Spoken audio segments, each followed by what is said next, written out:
Alleged members of a Memphis gang have been indicted on federal charges from racketeering to murder.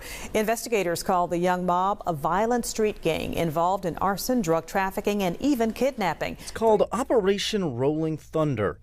Over 160 arrests made in a span of just a few weeks from April to May.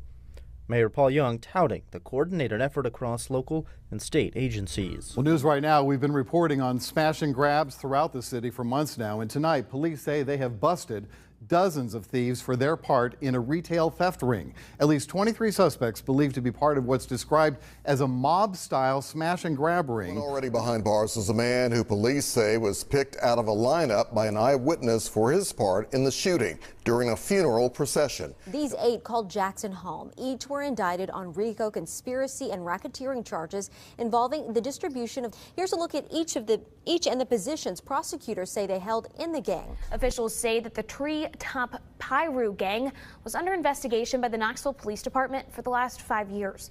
Officers reportedly seized drugs, weapons, cell phones, and other evidence. Memphis in this trial testified that while serving his time there, he used contraband cell phones to organize multi-pound shipments to members of a street gang called the Unknown Ghost Vice Lords. Police arrested a Knoxville native and gang member dressed like a pirate. It happened in Dunlap, Tennessee. That's about 40 miles north of Chattanooga. A Vice Lord gang member faces life in prison after a teenager in 2015. James Trick King, who is described as the leader of the Gangster Disciples street gang out of Knoxville, was wanted out of Washington County for violating probation and burglary charges. Local headlines tonight. A Knoxville gang member will spend the next 45 years in prison with no possibility of parole. 33. An investigation that would be the eventual undoing of the Mongols Motorcycle Gang started with of a woman in a Bumpus Mills cemetery. This is the gang's website. They have a chapter in Tennessee. Members of the group are facing a number of serious charges, such as burning down another motorcycle club or large-scale drug trafficking. Highest-ranking gangster disciple in all of Middle Tennessee is finally behind bars, along with 10 of his other gang members. Roy, this is the 45-page indictment for 11 gang members who are now in federal custody. But getting this indictment didn't come easily. In fact, this is the result of a 10-year investigation. Stephanie mentioned one of the people arrested today was a validated gang member wanted for a shooting yesterday. Chattanooga police say that Darius Harris was driving alongside an SUV on Brainerd Road when occupants in 2 cars shot at each other. The SUV crashed into the gas station. Moments later, David Franklin showed up to the hospital with a gunshot to the midsection. Police say there were many shots fired between the 2 vehicles. They're looking into what may have led to that violence. A rap video led them to a man wanted for in Chattanooga. Last week, we told you about Travian Reddick. Authorities in Nashville caught up with him on Halloween night. Well, Reddick is now back in Hamilton County facing several charges. Josh, that's right. As of today, Operation Triple Beam is complete. U.S. Marshals arrested people like Maurice Davis, who was charged with child rape, and Antonio Clements, who police say is a member of the Gangster Disciples. Folks I spoke with say they can rest a bit easier tonight knowing some of these offenders are off the streets. Police have arrested 3 gang members they say robbed a pizza delivery man in Brainerd. Domino's driver Michael Crump was delivering pizzas to an address on North Germantown Road on Saturday, but the house turned out to be empty and padlocked. He was set up, trapped, and surrounded by 3 masked men. In Operation Crime and Justice, a member of the violent Venezuelan gang, TDA, now operating in Tennessee, charged in connection with a human trafficking operation in Chattanooga. Suspects appeared in a Nashville courtroom this morning. Each one faces charges in a mass shooting from the weekend of TSU's homecoming. Police say 2 groups in rival gangs got in an argument on Jefferson Street. There were around 100 bystanders nearby, some of them hit by bullets, including children. It was more than the misuse of governmental records that started an investigation into a former Metro detective. Newly obtained documents say he was also in a gang. News Channel 5's Matthew Torres explains why some are actually coming to his defense. Matthew. Well, he made the Kurdish community proud back in 2012 when he became the first Kurdish police officer in Nashville. But now he's been indicted on 57 counts of misconduct. On top of that, new police documents say he wasn't just a detective, he was a gang member too. This is the face of a once highly recognized Metro detective, but those who know Jiai Suleiman see him in a different light. We're here for him.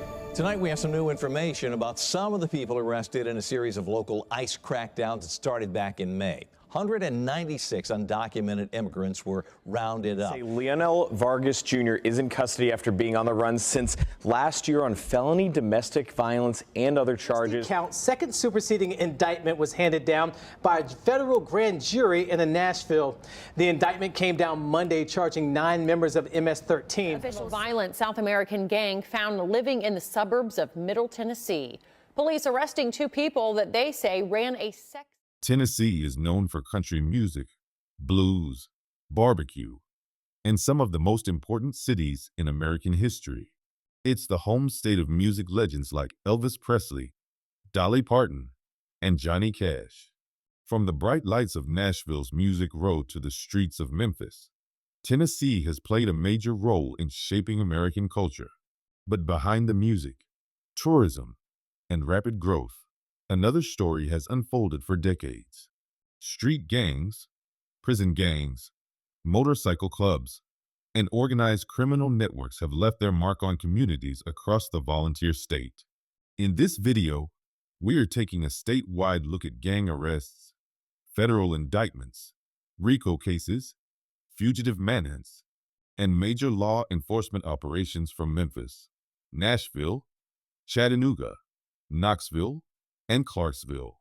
From the Gangster Disciples and Bloods to MS-13, Vice Lords, Mongols Motorcycle Club, and other criminal organizations. These cases reveal the ongoing battle between law enforcement and organized crime throughout Tennessee. These are real investigations, real arrests, and real consequences by peace. Around 7:30, officers showed up after getting word shots were fired inside Tug's Casual Grill. When police arrived, they found 2 off-duty out-of-state officers inside the restaurant. While clearing the building, they heard a loud crash, discovering a man had fallen through the ceiling of the kitchen. In a report, police referred to him as both a victim and a suspect. He was detained, telling investigators he was on a date, eating with his girlfriend on the front porch of the restaurant when a black car pulled up. 2 people got out and chased him into the restaurant. He went into the bathroom and climbed into the ceiling, trying to escape. It was business as usual today at the McDonald's on the corner of East Shelby Drive and Miller Branch Road. However, that wasn't the case just a few days ago. Memphis police say this man is responsible for shooting another man in the head in the drive-through line Saturday night. The crime is just taking over. According to police reports, a woman told officers she and 2 other people were sitting in a car when she saw several Infinitis drive into the parking lot. She says the driver of a bluish-green Infiniti pulled up beside their car with his window rolled down and a gun pointed right at them. The woman, who was sitting in the passenger seat, told police as she laid her seat back to avoid getting hit, the gunman fired into the car, striking the driver in the head. 8 alleged members of a Memphis gang have been indicted on federal charges from racketeering to murder. Investigators call the young mob a violent street gang involved in arson, drug trafficking, and even kidnapping. 3 years ago, members were involved in a deadly shooting at a Whitehaven McDonald's. 1 other person was critically wounded. The victims were members of a rival gang. 2 years ago, some of the suspects were involved in a robbery at Tug's Casual Grill, where customers were held at gunpoint. In August 2024, Memphis investigators announced indictments linking the young mob gang to 2 violent restaurant shootings, one in Harbortown and another in Whitehaven. The first incident took place on May 13, 2023, at Tug's Casual Grill in Harbortown, where suspects Brian "Stupid Duke" Lackland and Paul Nelson allegedly attempted to rob a diner. Gunfire erupted during the robbery, injuring patrons. One of the suspects, 22-year-old Rodnick Winston, was shot during the exchange and later died after being dropped off at a nearby fire station. Following a year-long investigation by the Homicide Bureau and the Multi-Agency Gang Unit, Lackland and Nelson were indicted on attempted first-degree deletion, conspiracy, armed robbery, and weapons charges on August 29, 2024. The second case dates back to May 28, 2022. At a McDonald's in Whitehaven, where gang members opened fire on a vehicle occupied by rivals. The shooting demise of 26-year-old Jasper Strickland. Police charged Mohamed Samba and Quentin Moss. The indictments firmly connect the young mob gang to both shootings, which left one man dead in Whitehaven and multiple victims targeted in Harbor Town. Well, news right now, we've been reporting on smash and grabs throughout the city for months now, and tonight police say they have busted dozens of thieves for their part in a retail theft ring. At least 23 suspects believed to be part of what's described as a mob-style smash and grab ring. Another 15 people also indicted, accused of organizing the whole thing. Memphis police calling this big bust Operation Broken Bottles. They say over the last 7 months, 21 businesses, mostly liquor stores, were targeted. The thieves using sledgehammers and stolen vehicles to do their dirty work, causing significant damage. Police Chief C.J. Davis calling these arrests a big win for the city and says officers expect to bust more crimes utilizing the city's camera system. In 2023, Memphis authorities launched Operation Broken Bottles, a sweeping multi-agency sting aimed at dismantling an organized burglary ring behind a wave of smash and grab crimes across the city. The suspects targeted liquor stores, clothing shops, cell phone retailers, and smoke shops, often using stolen SUVs and sledgehammers to smash their way inside. Over a 7-month period, investigators linked the group to at least 21 businesses hit in this spree. By late June 2023, police announced a major breakthrough. 23 suspects had been arrested, many facing charges of burglary, auto theft, weapons violations, and other felonies. Authorities identified about 25 core members of the conspiracy, with 15 already formally indicted at that point. Police released the names of 12 defendants, ranging in age from 19 to 41. Including Stanley Rayner, Montorio Pfeiffer, and Dion Bird. The crackdown was described as a significant blow to the network. Police Chief C.J. Davis emphasized that the operation was part of a larger plan to drive down violent and property crime in Memphis. Federal partners, including the ATF, also played a role, apprehending 4 of the indicted suspects. Investigators say several of those arrested are linked to local gangs.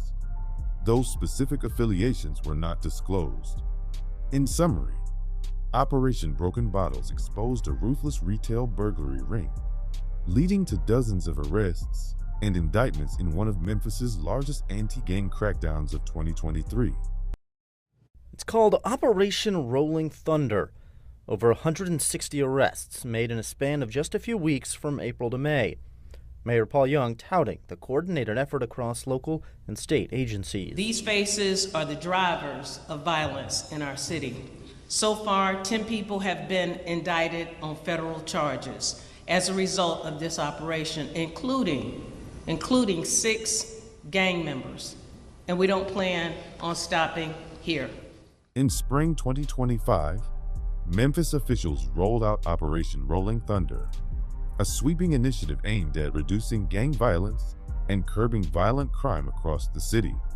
Between April 23rd and May 10th, police arrested 160 violent offenders as part of the operation. Of those taken into custody, 50 were confirmed gang members tied to groups such as EBG, Fast Cash, and the United. However, records show that 31 of the suspected gang members were later released on bail. Authorities announced that 10 individuals arrested during Rolling Thunder have already been federally indicted, 6 of them identified as gang members. Prosecutors stressed the importance of these federal charges, noting that such indictments carry stricter penalties and no bond detention, a measure designed to keep chronic offenders off the streets. Law enforcement also seized 15 illegal firearms, including modified switch Glocks, along with large amounts of and other narcotics. Mayor Paul Young and Police Chief C.J. Davis said the multi-agency strategy represents a concentrated effort to turn the ship on violent crime in Memphis. They described Rolling Thunder as a signal of the city's aggressive approach to tackling gang activity in 2025.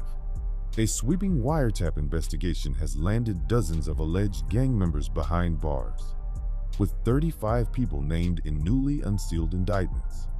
According to sources, The case stems from a massive probe led by the Memphis Police Multi-Agency Gang Unit. Investigators began building the case in 2018, uncovering a network tied to pills and marijuana trafficking. Authorities say the defendants are linked to the Memphis Mob, one of the city's oldest and most entrenched gangs. Among them are three brothers Bernard, Steve, and Ronnie Woods, reportedly holding high-ranking positions within the organization. Ronnie and Bernard Woods face money laundering charges.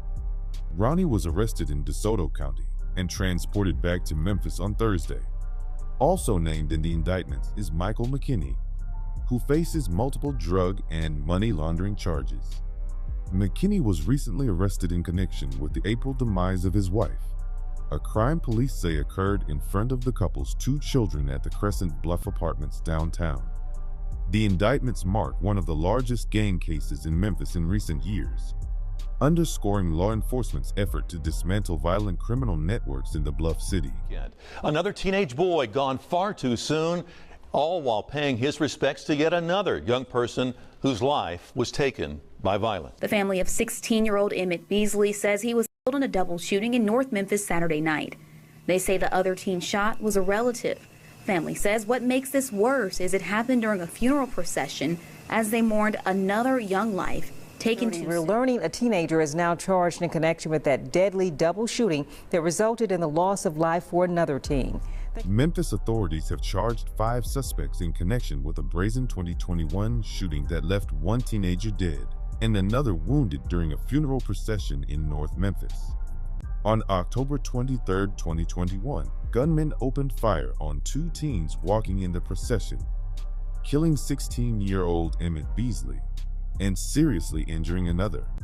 Prosecutors say the victims were attacked from behind and each was shot at least 8 times.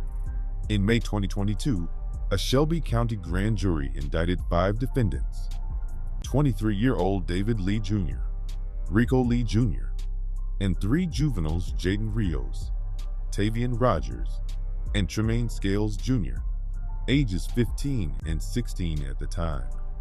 All 5 face charges of first-degree deletion and attempted deletion. David Lee Jr. faces an additional charge as a convicted felon in possession of a firearm. Bond has been set for each of the defendants. Investigators believe Beasley's deletions was tied to an ongoing gang feud. The teen was attending the funeral of another youth who had been shot and met his demise just weeks earlier. Indicted on RICO conspiracy and racketeering charges involving the distribution of. Here's a look at each and the positions prosecutors say they held in the gang. This is Byron Purdy. The 37-year-old held the rank of governor of Tennessee's Gangster Disciples. He made it onto our air several times and has served time in prison. Marcus Crawford was once the chief of security in Tennessee.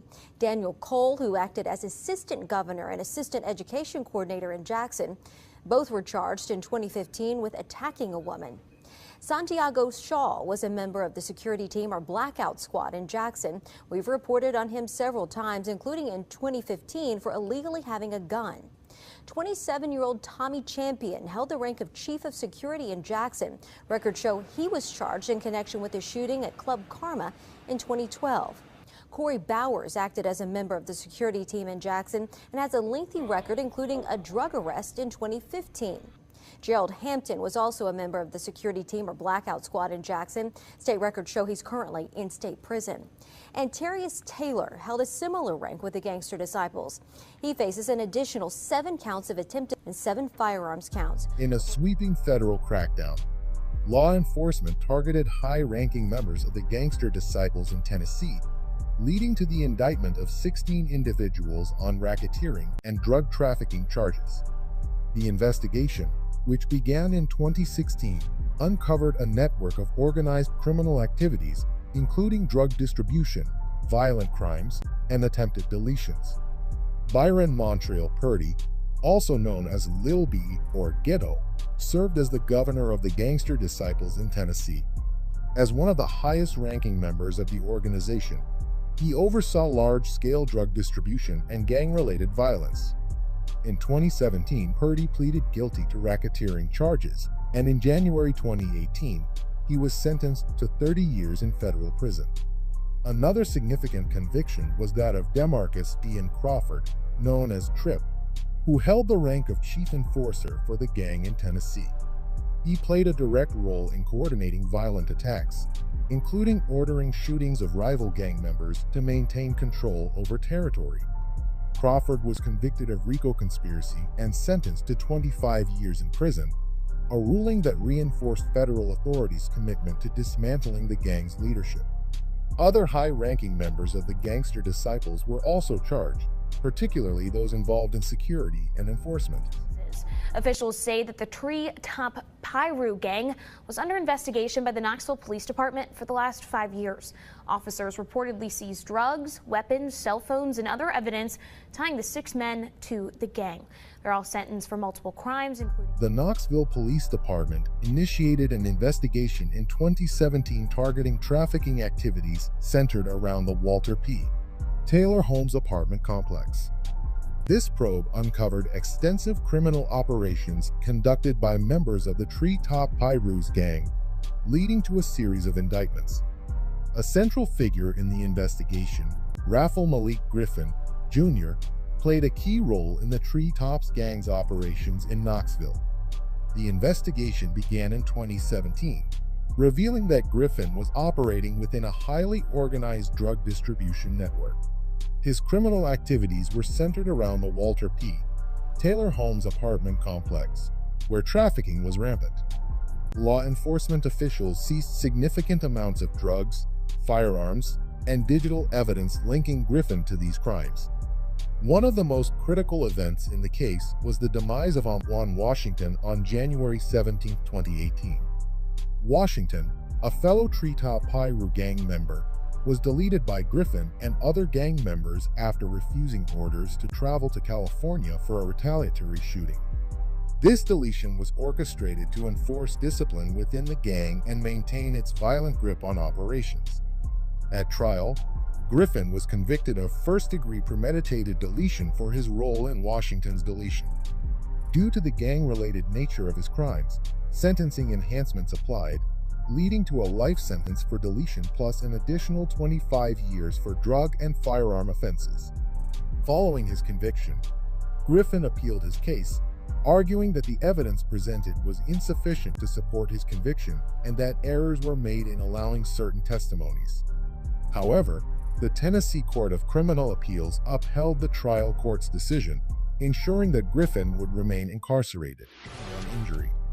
In 2017, a comprehensive 9-month investigation by the Memphis Police Department's Organized Crime Unit led to the indictment of 25 individuals involved in a significant drug distribution operation in Memphis, Tennessee. Among those indicted, at least 15 were identified as members of the Dixie Homes Murder Squad, a violent street gang that originated in the former Dixie Homes housing project. The investigation commenced in April 2017 following a noticeable increase in H and fentanyl overdoses in and around the Memphis Medical District. Undercover officers conducted operations that resulted in the seizure of substantial quantities of illegal substances. Additionally, 5 firearms and approximately $200,000 in cash were confiscated from various locations throughout the city and Shelby County. Further developments in the case included the conviction of Derek Johnson, a 59-year-old identified as a major H supplier for the Dixie Homes Murder Squad. In February 2022, Johnson was convicted on 2 felony counts of conspiracy to possess with intent to sell, with evidence indicating he sold up to 500 grams, more than a pound, to street-level dealers in the gang. Johnson faced 15 to 25 years in prison on each count. The 2017 indictment of the Dixie Homes Murder Squad marked a pivotal moment in Memphis's fight against organized crime, reflecting a determined stance by law enforcement to disrupt and dismantle violent gangs operating within the city.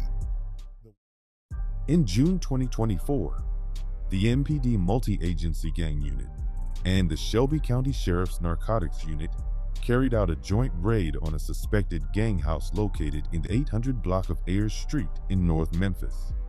The operation led to the arrests of Christopher Ivy and Alvin McGee. both described by authorities as associates of local gangs including the EBG, Fast Cash, and traveling vice lords. Inside the home, investigators discovered a large cache of weapons, narcotics, and stolen property. Among the items seized were 8 firearms, including 2 stolen Glock pistols with conversion switches, several rifles and handguns with one converted to fire automatically, and a machine gun conversion kit.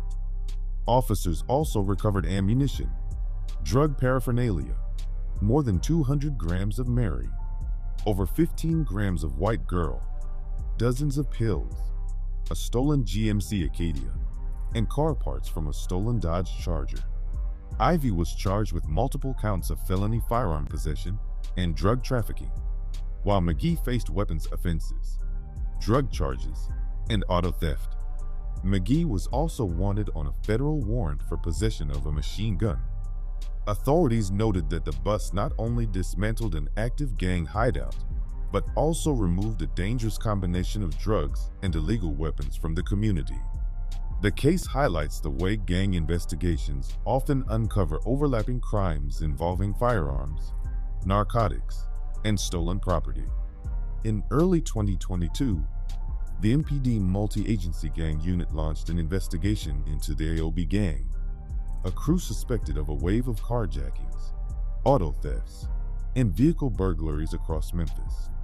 The crackdown came to a head in February 2022, when officers arrested 3 alleged AOB members along with 2 juveniles, charging them with dozens of felonies. 2 of the defendants, Joseph Cole and Aaron Jones, faced particularly heavy charges, including 18 counts of motor vehicle burglary and auto theft, in addition to multiple counts of property theft and conspiracy to commit deletion. Another alleged member, Demarcus Humphrey, was charged with 4 counts of vehicle burglary, auto theft, and numerous theft-related offenses. Investigators linked the group to a string of neighborhood auto burglaries, multiple thefts, and at least 1 shooting incident. Police credited the multi-agency effort with dismantling a dangerous auto theft ring that had been targeting both vehicles and homeowners across Memphis. Memphis police say 2 men with alleged gang ties have been charged in the fatal shooting of a rival gang member amid an ongoing feud. Jonquit Haggett and Will Vaughn are both facing first-degree deletion charges in the deletion of Cameron Horn.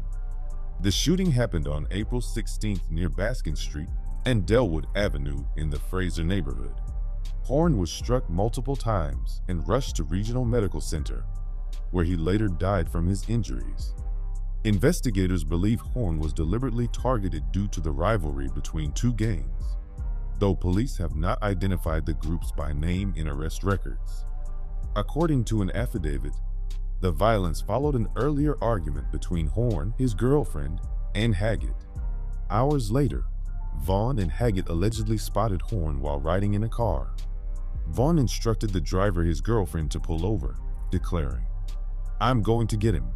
Police say Vaughn and Haggett then jumped out of the vehicle and chased Horn. Vaughn allegedly opened fire, fatally wounding him. Haggett later admitted to being present during the shooting but denied firing his weapon. Both suspects are currently being held in jail. Tracy, Metro Police say they've now arrested 31-year-old Corey Johnson and 23-year-old Keon Hayeswoods. Officers say the 2 are facing charges of shooting into a crowd of people on October 12th. Police say Johnson and Hayeswood were part of 2 gang-affiliated groups shooting at each other on the opposite side of Jefferson Street with a large crowd in the middle of them. Those bullets hit 10 people and killed 24-year-old Vonquay Johnson. Police say Johnson was a part of the 2 groups shooting. This afternoon, officers found and arrested Hayeswood and Johnson. They're facing felony charges of reckless endangerment with a deadly weapon and assault. Now, police say the shooters were a total of 5 people. 4 suspects appeared in a Nashville courtroom this morning. Each one faces charges in a mass shooting from the weekend of TSU's homecoming. Police say 2 groups in rival gangs got in an argument on Jefferson Street. There were around 100 bystanders nearby, some of them hit by bullets, including children. One suspect died from his injuries. It leaves 4 men to face charges, but detectives are still trying to find out what prompted them to start shooting. They say the men bumped into each other seemingly by accident, and the shots rang out just a few moments later. After the bump, Johnson kind of is backing away and Davis turns towards him, and I believe I counted 6 seconds later that Davis drew his gun from his waistband after the shoulder bump. One thing that's made this investigation more difficult, police never recovered the guns they used that day. On October 12, 2024, a mass shooting broke out along Jefferson Street in Nashville, Tennessee, leaving 3 people dead and 4 others wounded in a crowded area during Tennessee State University's homecoming events. Around 100 people were gathered at the intersection of Jefferson Street and 27th Avenue North when the violence began. Witnesses reported that the conflict started after 2 of the suspects appeared to bump into each other, which quickly escalated when Marquez Davis allegedly pulled out a gun and opened fire. Chaos erupted as shots rang out, with bystanders, including children, scrambling for safety. Some community members rushed to help the wounded before emergency responders arrived, and investigators later marked over 30 pieces of ballistic evidence at the scene. Among the victims was 24-year-old Vonqui Johnson, who died after being transported to Vanderbilt University Medical Center. 9 others were wounded, including innocent bystanders, with some as young as 12 years old. Although most of the injuries were not life-threatening, the scale of violence rattled the community and underscored ongoing concerns about gang tensions in Nashville. Police identified 5 individuals with gang ties connected to the shooting. Vonqui Johnson, the man who met his demise during the gunfire, was himself named as one of the armed participants. His brother, Corey D. Johnson, and Keon Hayes Woods were arrested weeks later on November 6, 2024. Corey Johnson was charged with aggravated assault with a deadly weapon and reckless endangerment, while Hayes Woods faced reckless endangerment and unlawful gun possession as a convicted felon. Earlier, authorities had taken 2 other suspects into custody, 24-year-olds Marquez Davis and DeAnthony Brown, both of whom were charged with criminal homicide in Johnson's death. Davis also faced a separate federal charge as a felon in possession of a firearm. On November 21, 2024, all 4 surviving suspects appeared in court, where Judge Walker ruled that there was sufficient evidence for the case to proceed to a grand jury. Bonds were set at $80,000 for Corey Johnson and $94,000 for Hayes Woods, while Davis and Brown remained in custody under more serious charges. Investigators noted that not all of the firearms used in the incident had been recovered. The Jefferson Street shooting, tied directly to ongoing gang rivalries, left the Nashville community shaken, with many calling for stronger strategies to curb gang violence in historically significant but troubled areas of the city. We're here for him. We support him 100%. The 29-year-old is accused of using a state database system to look up members of the Kurdish Pride gang on his days off and after hours. Newly obtained police documents say he was part of that gang while on the force and never brought it up when he applied. It's absurd. I mean, he's a police officer. He wore the badge. There was no gang activity. Police say he would visit House of Kebab, where there were illegal sales of drugs and guns involving KPG members, people Solomon apparently kept in touch with. Phone records showed constant communication with other members. A search at a well-known member's house had pictures of Solomon, quote, participating in gang activities, like wearing KPG-affiliated clothes and throwing signs. I feel it's as if it's a reach, to be quite honest with you, and we don't feel like there's anything really there. Like many members of the Kurdish community, Hamad Kazi questions the legitimacy of the case. He is friends with Solomon and says they stand by him. We're Kurds. We stick together. We're going to support him. And it just makes us stronger. Letters from Chief Steve Anderson to Solomon over the years praised him for his outstanding work. Just a few months after he was credited for stopping a heroin ring in December, he resigned in the middle of his investigation. In 2018, the Metro Nashville Police Department faced a scandal when one of its own officers, G.I. Ahmet Suleiman, was indicted on 57 counts of official misconduct. Suleiman, then 29 years old and celebrated as the city's first Kurdish American police officer, was arrested on May 8 following a Tennessee Bureau of Investigation probe into allegations of corruption and improper use of state systems. A Davidson County grand jury alleged that Suleiman repeatedly accessed the state's criminal justice portal to run unauthorized queries on members of the Kurdish Pride gang, despite having no active cases involving them. The internal investigation into Suleiman had already raised serious concerns. He resigned from the department on March 30th, just weeks before his indictment, after MNPD found he had violated multiple policies regarding departmental security, associations with criminals, and truthfulness. Reports also tied him directly to KPG activity, alleging that he frequented a restaurant connected to the gang's narcotics trade, made gang hand signs and photographs, and even held personal ties to active members. The TBI went as far as to label him a member of the Kurdish Pride gang himself.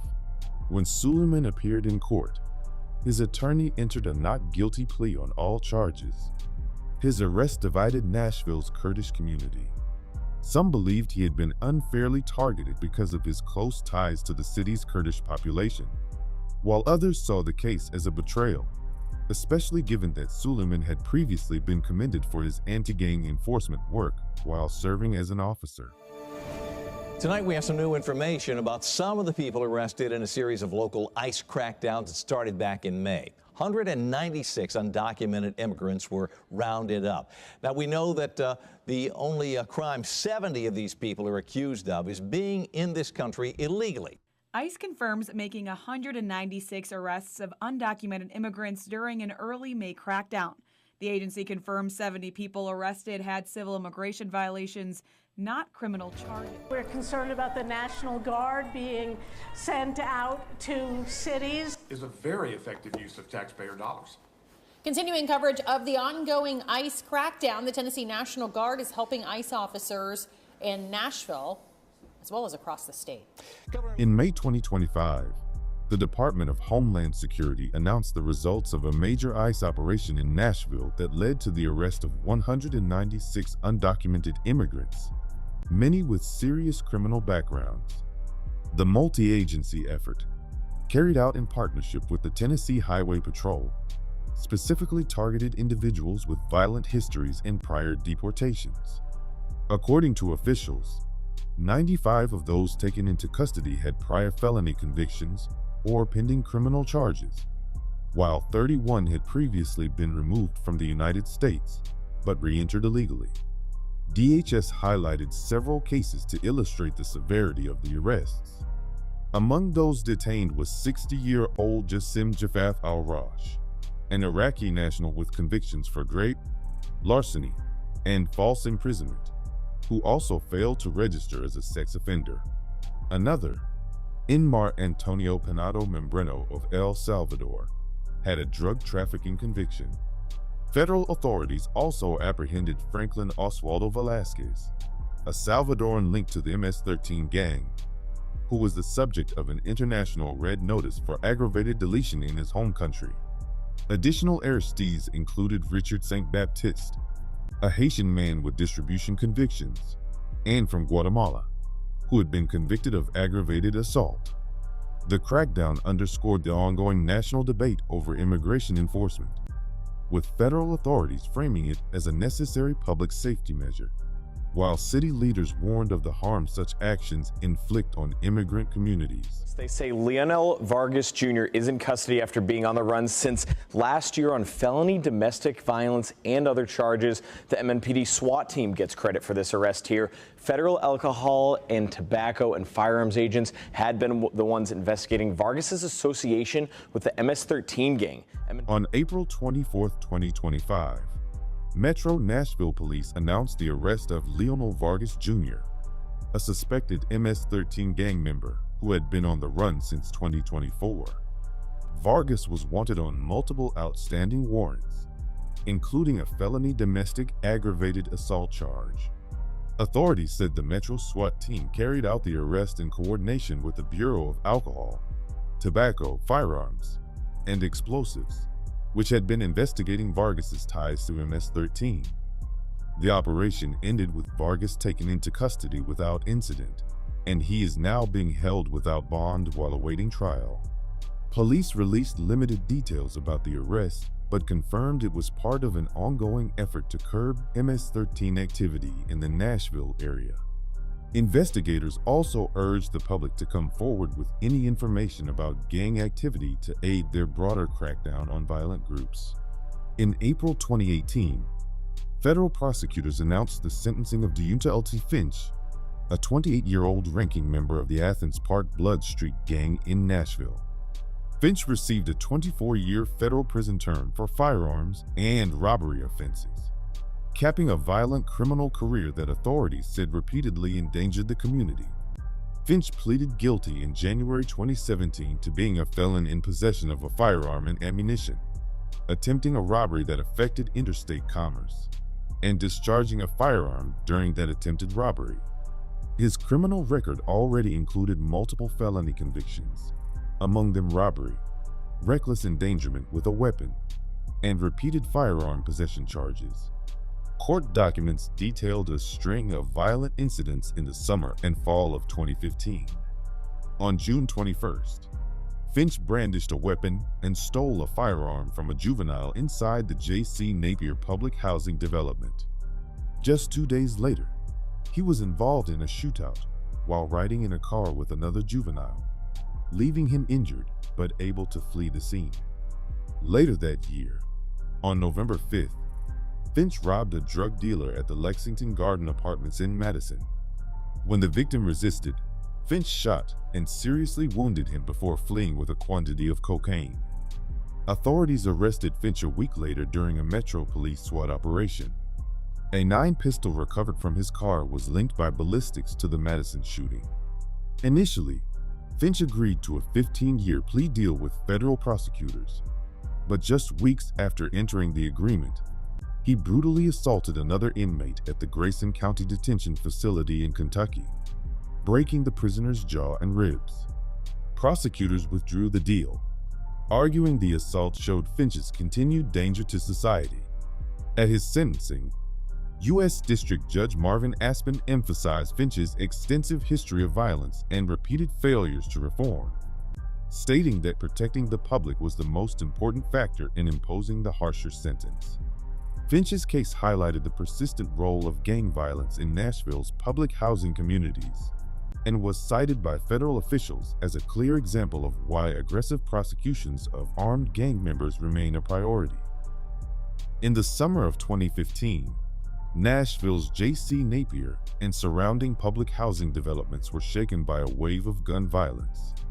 On July 16th, gunfire erupted at the University Court Apartments, where a young mother, India Jones, stood on her porch holding her 7-month-old son. 2 men, identified as Martez Parham and Ernest Eddy, were also with her. Police say Terrence Terry Kimbrough and Daryl Starks opened fire from a vehicle, striking Jones in the head and leaving her critically injured. When she collapsed, her infant son suffered a scratch to the head. Eddy sustained a graze wound, while Parham escaped without injury. Investigators later determined that Parham and Eddy were the intended targets. The violence did not end there. Just 1 day later, on July 17th, Kimbrough and Starks allegedly returned to the Napier neighborhood and opened fire again. This time, 2 women, 37-year-old Pamela L. Cassie and 33-year-old India Jones, were wounded in the 800 block of Claiborne Street, while another woman suffered life-threatening injuries. The brazen attack intensified fears in the community. On July 28th, authorities tracked the 2 suspects to an apartment on Blank Street, where both men were arrested without incident. They were charged with multiple counts of aggravated assault, attempted homicide, attempted deletion, and reckless endangerment for their role in the July shootings. The investigation also tied Kimbrough to an earlier murder case. He was indicted for first-degree in the December 3, 2014, demise of Monty Watson, who was found shot multiple times on Lewis Street.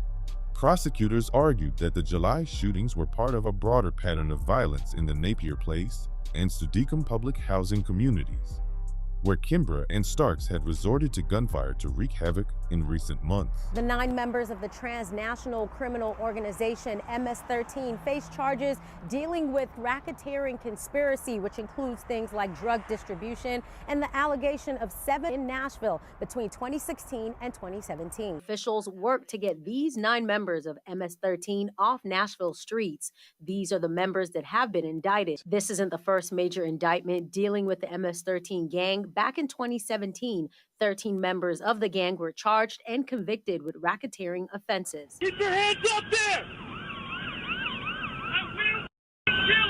That's Kevin Tidwell after running from Williamson County deputies, Brentwood police, and U.S. Marshals in a high-speed pursuit. Roll out towards me!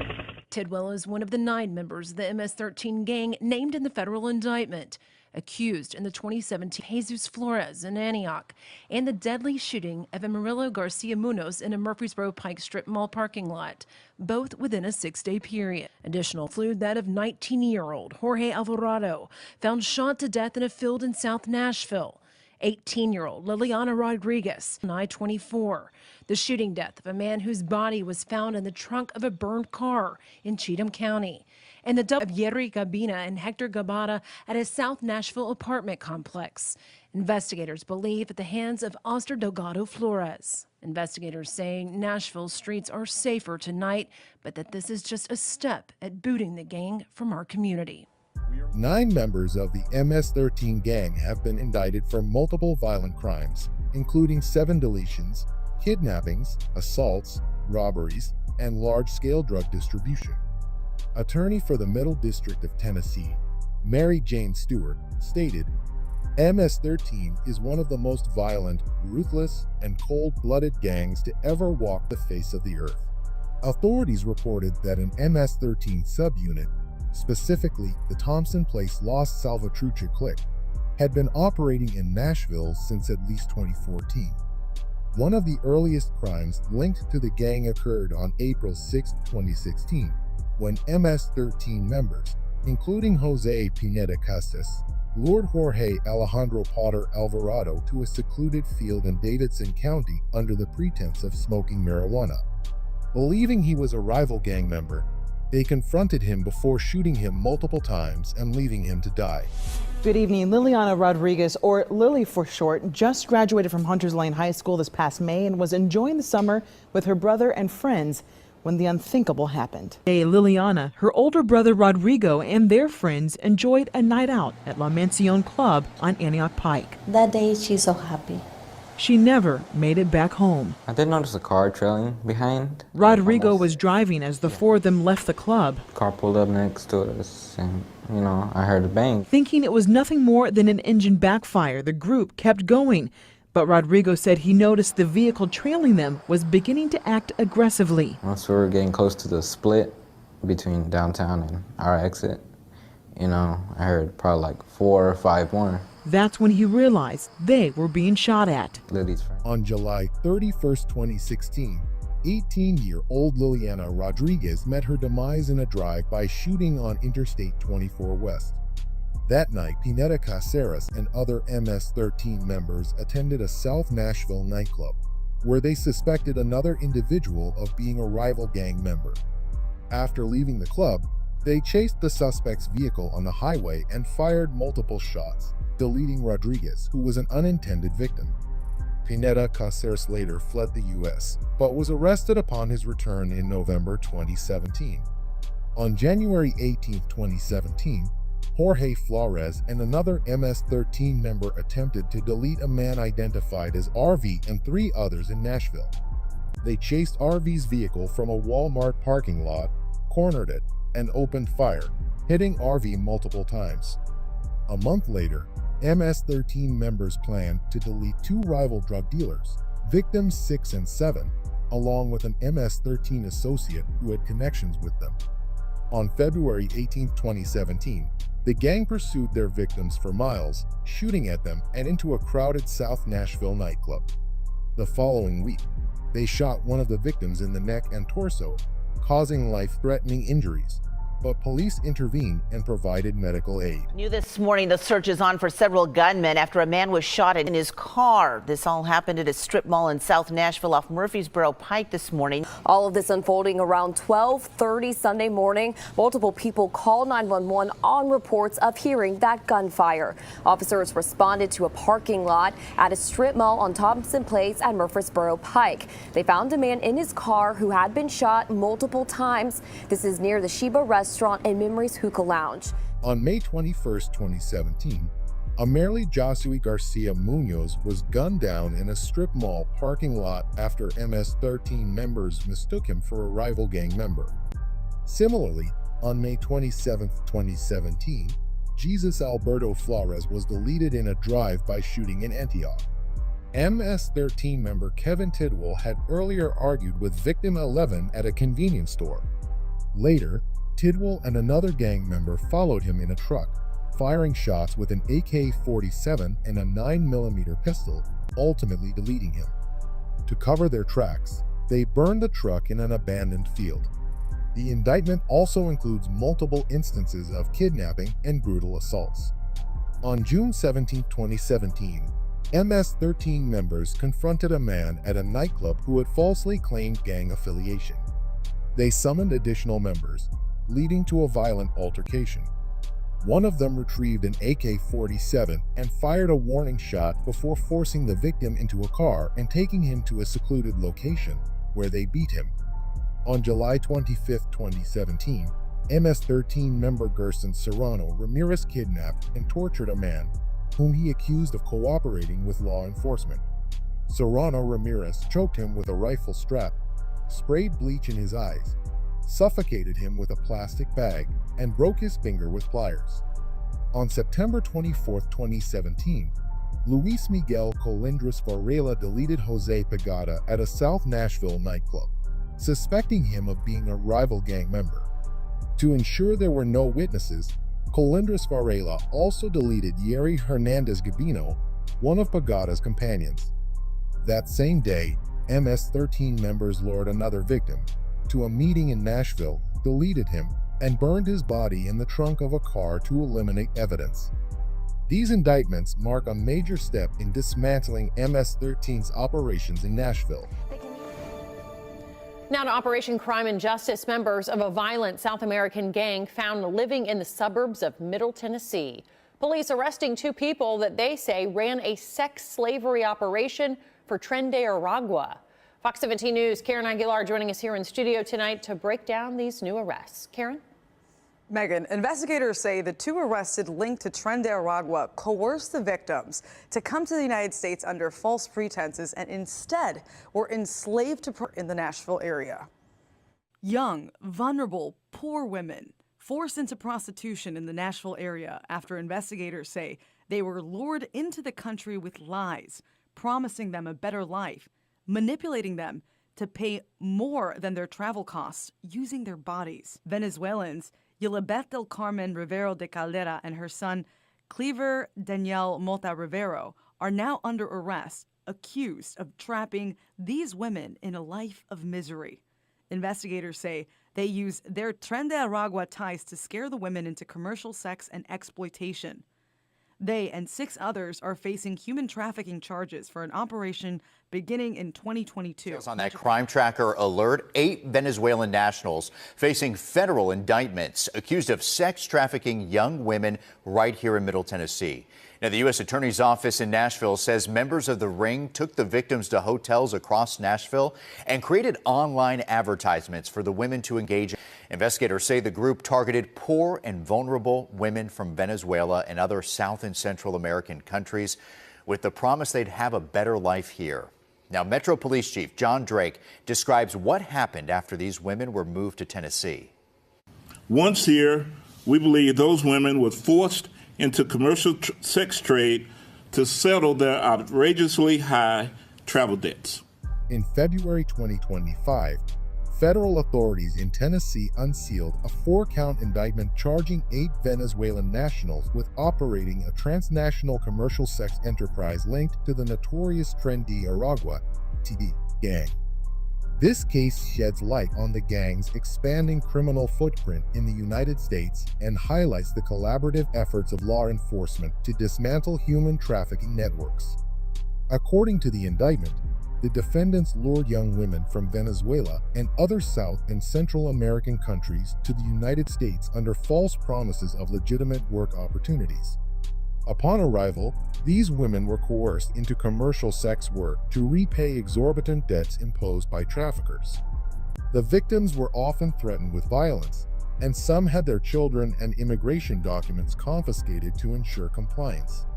The indictment named the following individuals as key figures in the operation: Yilabeth del Carmen Rivero de Caldera, 51, alleged leader of the operation alongside her son; Cliver Daniel Mota Rivero, 35, believed to have direct ties to TDA and responsible for intimidation tactics; Urabetsi del Valle Gomez Machuca, 39, charged with overseeing operations within Nashville motels; Wilmaurice del Valle Manzano Solorzano, 22, Frankiana del Valle Romero Rivero, 30, Endrick Alexander Morales Rivero, 25, Jesus Enrique Castillo Rodriguez, 24, and Arianes Beatriz Gutierrez Carrillo, 24, all allegedly played roles in advertising, logistics, and victim control. The operation, which spanned from July 2022 through March 2024, used Nashville motels as a base for commercial sex activities. The traffickers placed advertisements on websites and coordinated transactions using internet and cellular communications. Victims were moved between different states to avoid detection, making this a complex interstate crime. Tren de Aragua, originally a Venezuelan prison gang, has rapidly expanded its operations across Latin America and the United States. The group is notorious for its involvement in human trafficking, drug smuggling, and violent crimes. In July 2024, the U.S. Department of the Treasury designated TDA as a transnational criminal organization due to its growing influence and operational scope. The deletion case. A convicted Knoxville gang member has now been sentenced to life in prison on drug distribution charges. Ronald Turner went to trial last July, where a jury convicted him and 6 other gang members of conspiring to distribute various controlled substances: methamphetamine, heroin, fentanyl, among others. Turner was previously serving a prison sentence in Middle Tennessee for second-degree. Witnesses in this trial testified that while serving his time there, he used contraband cell phones to organize multi-pound shipments of meth to members of a street gang called the Unknown Ghost Vice Lords. All right, everyone, we have some breaking news right now. The U.S. Marshal Service just saying a man wanted on drug charges has now been captured. We just told you about Alim Turner. FBI agents and Knoxville police had been searching for him. U.S. Marshals now saying he has been found at an apartment complex on Chapman Highway. Ronald Turner's name appears in a federal Knoxville area investigation tied to a group prosecutors refer to as the Unknown Ghost Vice Lords. In court filings, the government alleges the probe began around mid-2018 and focused on suspected drug trafficking connected to that organization. A federal grand jury returned an indictment in August 2019, and prosecutors later filed a superseding indictment in March 2020 that expanded or updated the charges. Records also indicate investigators pursued wiretaps, and one filing describes Ronald Turner as an alleged Vice Lords member who allegedly helped obtain narcotics through contacts that included an incarcerated Mexican drug source, then allegedly distributed drugs in the Knoxville area. Related reporting from federal authorities also describes separate UVL-linked prosecutions in Tennessee. In the Western District of Tennessee, prosecutors unsealed a 9-count indictment against 6 alleged UVL Ghost Mob members, alleging a retaliatory shooting in a residential neighborhood after a September 6, 2020 incident that injured 4 people. Authorities say the next night, September 7, 2020, suspects allegedly fired roughly 40-50 rounds into a home, with security cameras capturing parts of the attack. Separately, in the Eastern District of Tennessee, prosecutors described Alim J. Turner as the Knoxville leader of the Unknown Ghost Vice Lords, and said he and others were convicted in a major case involving drug distribution, money laundering, and firearms charges, with DOJ statements noting he was sentenced to life plus 10 years on January 12, 2022 by Judge Thomas Avarlin, citing factors like leadership, use of minors, and threats tied to the crimes. Police arrested a Knoxville native and gang member dressed like a pirate. It happened in Dunlap, Tennessee. That's about 40 miles north of Chattanooga. Police say they took him into custody wearing a pirate hat, red gloves, and boots. He's accused of burglary and resisting arrest. In May 2018, Knoxville police say Brian Francis Zielinski drew attention in the middle of Market Square when multiple people flagged officers down about his unusual behavior. When officers approached, police reported he was speaking incoherently and seemed to be under the influence of an inhalant. They say he ignored repeated commands to stop, and when they detained him, they found 2 bottles of super glue and items he allegedly described as being used to inhale fumes, along with a small scale that officers said had a crystal-like residue on it. Police say the encounter escalated into a struggle, and Zielinski was booked on charges that included disorderly conduct and evading resisting. A Vice Lord gang member faces life in prison after killing a teenager in 2015. The Knox County District Attorney General's office says Jeffrey Milton Stokes was convicted of first-degree. The DA's office says he shot and killed 19-year-old Alan Johnson on East 5th Avenue in East Knoxville. Stokes says he mistook Johnson for a rival gang member and shot at him when he tried to run away. With a split-second assumption, is now headed toward a life sentence. Prosecutors say Jeffrey Milton Stokes, a Vice Lords member, shot 19-year-old Alan Johnson in 2015 after mistaking him for a rival gang member. Johnson had just finished his shift at MC Donald's and was walking along East 5th Avenue toward a relative's home when gunfire erupted shots that also struck a nearby house, leading to a reckless endangerment conviction alongside the murder charge. Investigators say the break in the case came fast through a combination of timing, physical evidence, and witness work. Stokes' vehicle was reportedly seen leaving the area within roughly a minute of the first 911 call. Detectives collected shell casings and bullets from the scene, tracked leads, and eventually located a handgun hidden under the hood of Stokes' car. Forensic testing later tied the weapon to the gunfire recovered from the scene, strengthening the state's argument that they had the right suspect and the right gun. Prosecutors also pointed to statements made after the arrest. While in custody, Stokes allegedly admitted involvement to a cellmate, a detail the state used to reinforce the evidence trail. At trial, a jury ultimately convicted Stokes of first-degree deletion and reckless endangerment, putting him on track for a life sentence under Tennessee law. A man who Tennessee law enforcement calls a major drug dealer and known gang member was arrested by THP and U.S. Marshals. Jametrick King, who is described as the leader of the Gangster Disciples street gang out of Knoxville, was wanted out of Washington County for violating probation and burglary charges. After trying to arrest King in Kingsport, King drove away, ensuing a high-speed pursuit. At one point in the chase, he crashed at the Tennessee-Virginia state line and was taken to a hospital. King is now under a federal indictment for possessing more than 50 grams. Evening hours of September 8, 2025, what began as a routine operation by the U.S. Marshals Service and the Tennessee Highway Patrol quickly escalated into a dramatic interstate pursuit that would end days of evasion and defiance. Their target was Jametrick Franklin King, a man law enforcement had described as a known leader of the Gangster Disciples street gang in Knoxville, a figure with a long and violent criminal history that included aggravated robbery, drug offenses, and repeated brushes with the law. King's troubles weren't confined to state court. Federal indictments out of the U.S. District Court for the Eastern District of Tennessee in Greenville accused him of possession with intent to distribute 50 grams or more of meth, charges serious enough to bring the full force of federal law enforcement after him. He was also wanted in Washington County, Tennessee, on a violation of probation and burglary charges, meaning that, in the eyes of investigators, his run was far from over. Shortly before 8, marshals and troopers attempted to execute an arrest in Kingsport, Tennessee. King, reportedly sitting in a black Jeep rental, spotted the marked patrol units and chose to flee rather than surrender.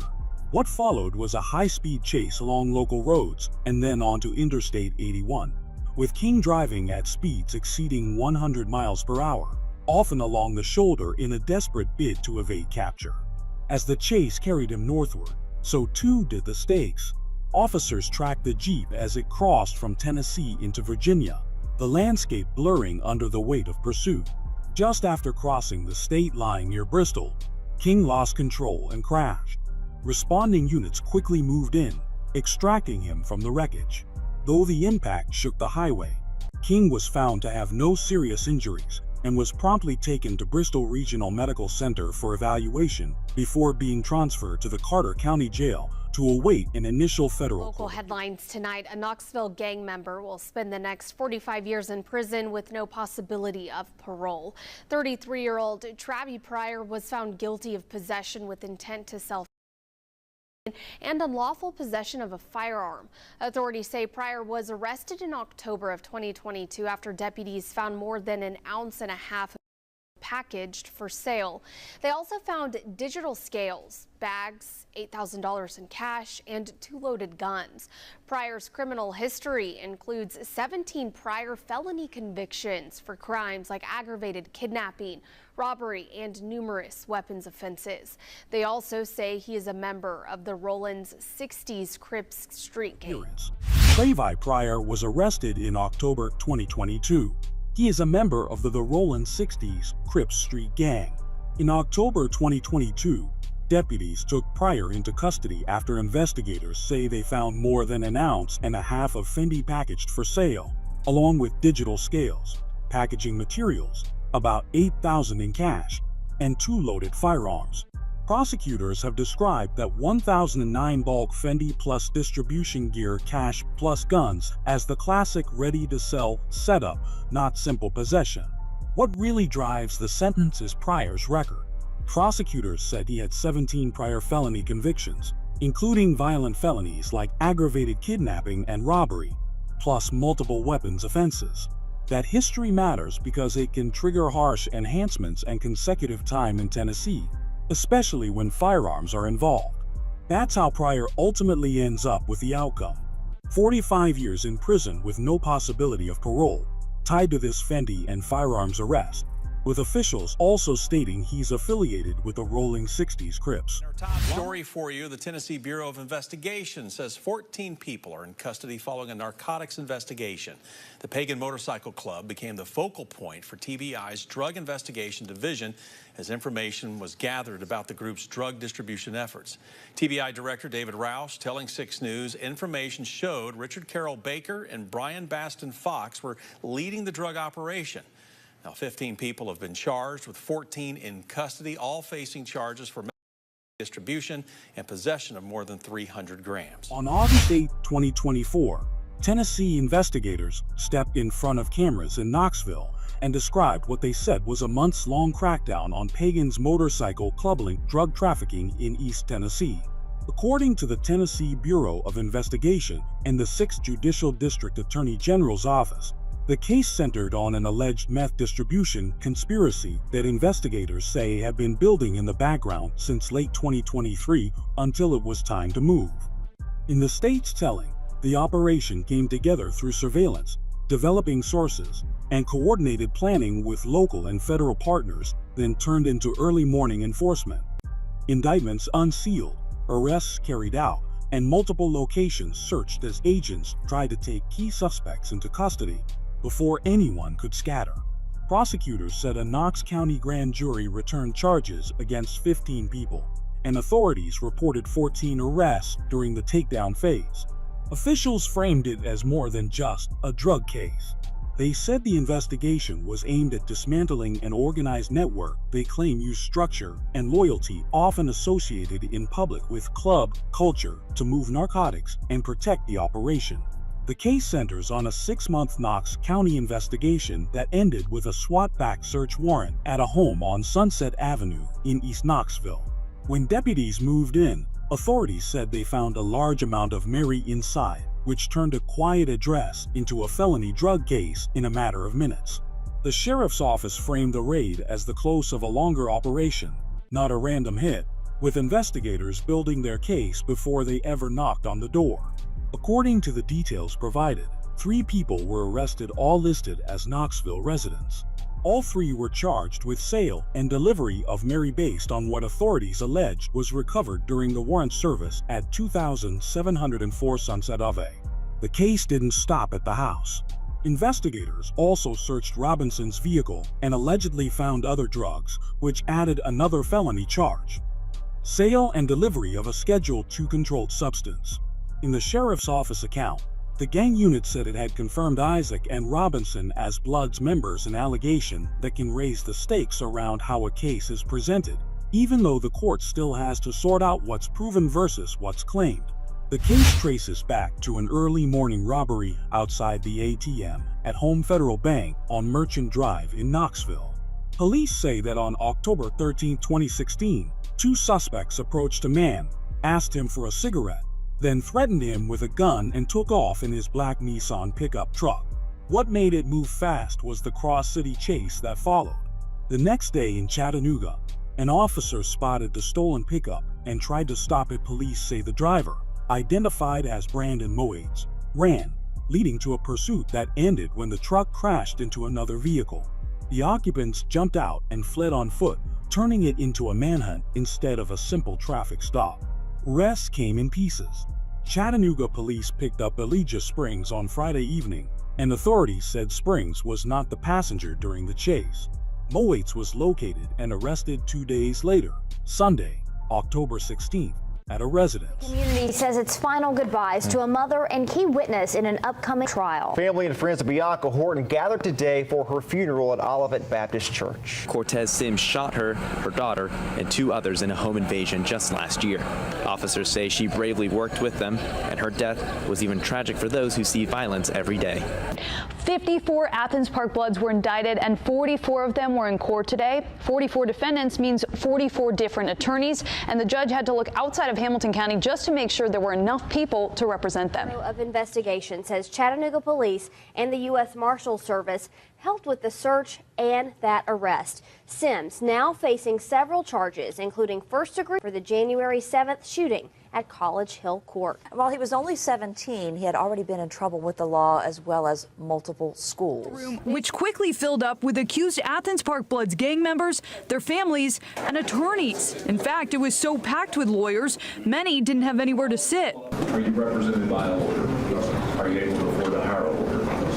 Most of the defendants claimed they couldn't pay for their own attorney to fight these racketeering and conspiracy charges, but with such a large group of accused criminals, it was a struggle to find people who could represent them. Many of the lawyers who typically would take on these cases, like Hamilton County public defenders and criminal defense attorneys, had conflicts First of all, investigators are searching for the person who shot an 8th grade boy to death at his Chattanooga home.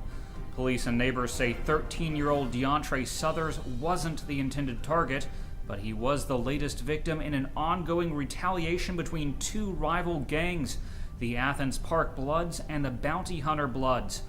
11 bullet holes were found in the East 50th Street house where DeAndre lived. His mother found him wounded downstairs, and her son died on the way to the hospital. In 2018, a Tennessee grand jury indicted 54 members of the Athens Park Bloods, marking a significant effort to combat gang-related violence in Chattanooga. Among those indicted, 3 individuals, Andre Grier, Charles Shelton, and Courtney High, were charged with the May 25, 2016 demise of Bianca Horton. Horton was set to testify against fellow gang member Cortez Sims for the demise of Talitha Bowman, but was deleted before she could take the stand. Due to the nature of the crime, prosecutors sought the death penalty for Grier, Shelton, and High. In January 2019, District Attorney Neil Pinkston prioritized bringing these 3 defendants to trial in the capital case before proceeding with the broader RICO conspiracy case against the other defendants. The indictment also included other deletion charges linked to Athens Park Bloods members. Cortez Sims was charged with the January 20, 2014 deletion of 13-year-old DeAndre Southers. Curdell Collier, Martrell Arnold, and Johnny Clemens were charged with the June 25, 2014 deletion of Cedric Mikes. In addition to the charges for Bianca Horton's deletion, Courtney High was charged with 2 other deletions: the June 12, 2016 deletion of Jerica Jackson and the August 16, 2016, deletion of Marquise Jackson. The charge for Jerica Jackson's deletion was later amended to include RICO elements. Domino's driver Michael Crump was delivering pizzas to an address on North Germantown Road on Saturday, but the house turned out to be empty and padlocked. He was set up, trapped, and surrounded by 3 masked men. WRCB reports one of the men hit him with a gun and asked for money and food. Crump says they took his phone, $8, and the pizzas and let him go. 2 nights later, the trio placed an order to the same address, and this time, instead of pizza, they got the police. In Chattanooga's Brainerd area, police say a pizza order was used as a trap. Domino's driver Michael Crump arrived at an empty, padlocked house on North Germantown Road in late June, when 3 masked men allegedly surrounded him, struck him with a gun, and demanded money and food. Crump said they took his phone, about $8, and the pizzas before letting him go. 2 nights later, investigators say the same address was targeted again, only this time police were already aware the location was suspicious. Instead of a driver walking into danger, officers responded and found Ephraim Leslie, DeMarquis Dillard, and a juvenile nearby, according to court records. Police say dispatchers called the number used to place the pizza orders, and the phone reportedly rang in Leslie's hand while officers were talking to him. Investigators also reported recovering multiple firearms and marijuana in the area, and said all 3 were validated gang members. Leslie was charged with aggravated robbery and carrying a dangerous weapon. Dillard was charged with unlawful possession of a weapon. The juvenile faced weapons-related charges in juvenile court as the case moved through scheduled court dates. Josh, that's right. As of today, Operation Triple Beam is complete. U.S. Marshals arrested people like Maurice Davis, who was charged with child, and Antonio Clements, who police say is a member of the Gangster Disciples. Folks I spoke with say they can rest a bit easier tonight knowing some of these offenders are off the streets. She's thankful to the U.S. Marshals Operation Triple Beam, where 126 violent offenders and gang members were pulled off the street and dangerous drugs and weapons were seized. The 3-month operation included high-profile arrests we have covered, like 2 juveniles accused of carjacking and holding a 13-year-old at gunpoint back in November. Operation Triple Beam in Hamilton County, Chattanooga, Tennessee was presented as a 3-month, multi-agency crackdown aimed at rounding up high-priority targets, violent offenders, and alleged gang members wanted on serious charges. The effort paired the U.S. Marshals Service with Chattanooga Police, the Hamilton County Sheriff's Office, and the ATF, with agencies working off shared target lists instead of separate investigations. Officials said the operation ran on 3 main tracks: tracking fugitives, targeting guns and drugs, tools of the trade, and proactive patrol work meant to disrupt the same circles feeding violence. When they summarized the results, they pointed to the scale. To show how it played out on the ground, authorities highlighted individual arrests, including Antonio Clements, described as a gangster disciple, with a firearm and pills recovered after surveillance and a search. Maurice Davis, arrested on multiple child rape counts, and Keonde Bush, listed with attempted first-degree deletion and firearms-related charges. The key point on outcomes is that this summary reflects the arrest and booking stage, the final results for each defendant. Pleas, trials, convictions, and sentences would be decided later, case by case, in court. This video shows Darius Harris handcuffed, being escorted by Chattanooga police and U.S. Marshals outside of Woodlawn Apartments. Police showed up to the complex, not knowing at first who was inside. Sergeant Steve Campbell says Harris didn't live here, but he tried to run when police knocked on the door. So, as Campbell puts it, Harris accepted his fate. As Stephanie mentioned, one of the people arrested today was a validated gang member wanted for a shooting yesterday. Chattanooga police say that Darius Harris was driving alongside an SUV on Brainerd Road when occupants in 2 cars shot at each other. The SUV crashed into the gas station. Moments later, David Franklin showed up to the hospital with a gunshot to the midsection. Police say there were many shots fired between the 2 vehicles. They're looking into what may have led to that violence. In Chattanooga, police say a weekend shooting investigation turned into a fast-moving fugitive arrest. Detectives were looking for Darius Harris, described by officers as a validated gang member, after he was wanted on an attempted first-degree deletion charge. Police say the case stems from shots fired at a man early Sunday morning on Brainerd Road, an incident investigators treated as serious enough to immediately prioritize locating the suspect. By Monday, the search narrowed to Woodlawn Apartments after investigators said they received an anonymous tip from someone in the community. Officers responded alongside the U.S. Marshals, and police said they initially didn't know exactly who was inside the unit, only that the tip suggested multiple wanted people might be there. According to a CPD sergeant, Harris did not live at the apartment complex, which raised the possibility investigators were dealing with someone temporarily hiding out. A second man, Zachary Smith, was arrested at the same time. Police said Smith was taken into custody for a probation violation, and officers also described him as a validated gang member. This case has been open since October of 2020. Now we are learning more details behind Reddick's arrest. According to the affidavit, Reddick was involved in a home invasion on Stanford Gap Road back on October 28, 2020. He says he shot one of them to death in his kitchen. The victim was later identified as Antoine Allen. The report says Reddick was one of the men who took part in the robbery and exchanged gunfire with the homeowner. The affidavit says the homeowner later revealed that he and the suspects conducted a drug sale at a nearby gas station earlier in the evening. The homeowner says the suspects forced him at gunpoint to take him to his home so they could rob him. The report also says investigators learned of Reddick's and Allen's alleged ties to a gang in western Tennessee, known as the Get Back Gang, or GBG. The affidavit says a video titled "Long Live Bam" was about Allen, who was also known as Bam. The report says, quote, the video memorialized Antoine Allen being in Chattanooga and making threats towards the individuals, and adds, quote, the gang members arriving in a Chevy Malibu to commit a robbery, referring to the robbery homicide in Chattanooga.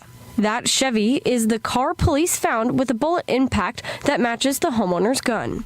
Investigators say this case traces back to a violent home invasion in Hamilton County, Chattanooga, Tennessee, where the timeline begins with what police described as a drug deal setup at a gas station that turned into a robbery plan.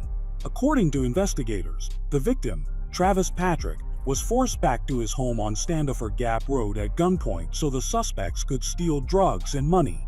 Once inside the house, police say the situation exploded into chaos when Patrick and another man, Joe Reddick, fought back, and one of the alleged intruders on one Allen was shot and died at the scene, turning the incident into a homicide investigation tied to an alleged kidnapping and robbery attempt. Detectives say the reason this case stood out is how they built it, not from one lucky break, but from digital breadcrumbs mixed with old-school police work.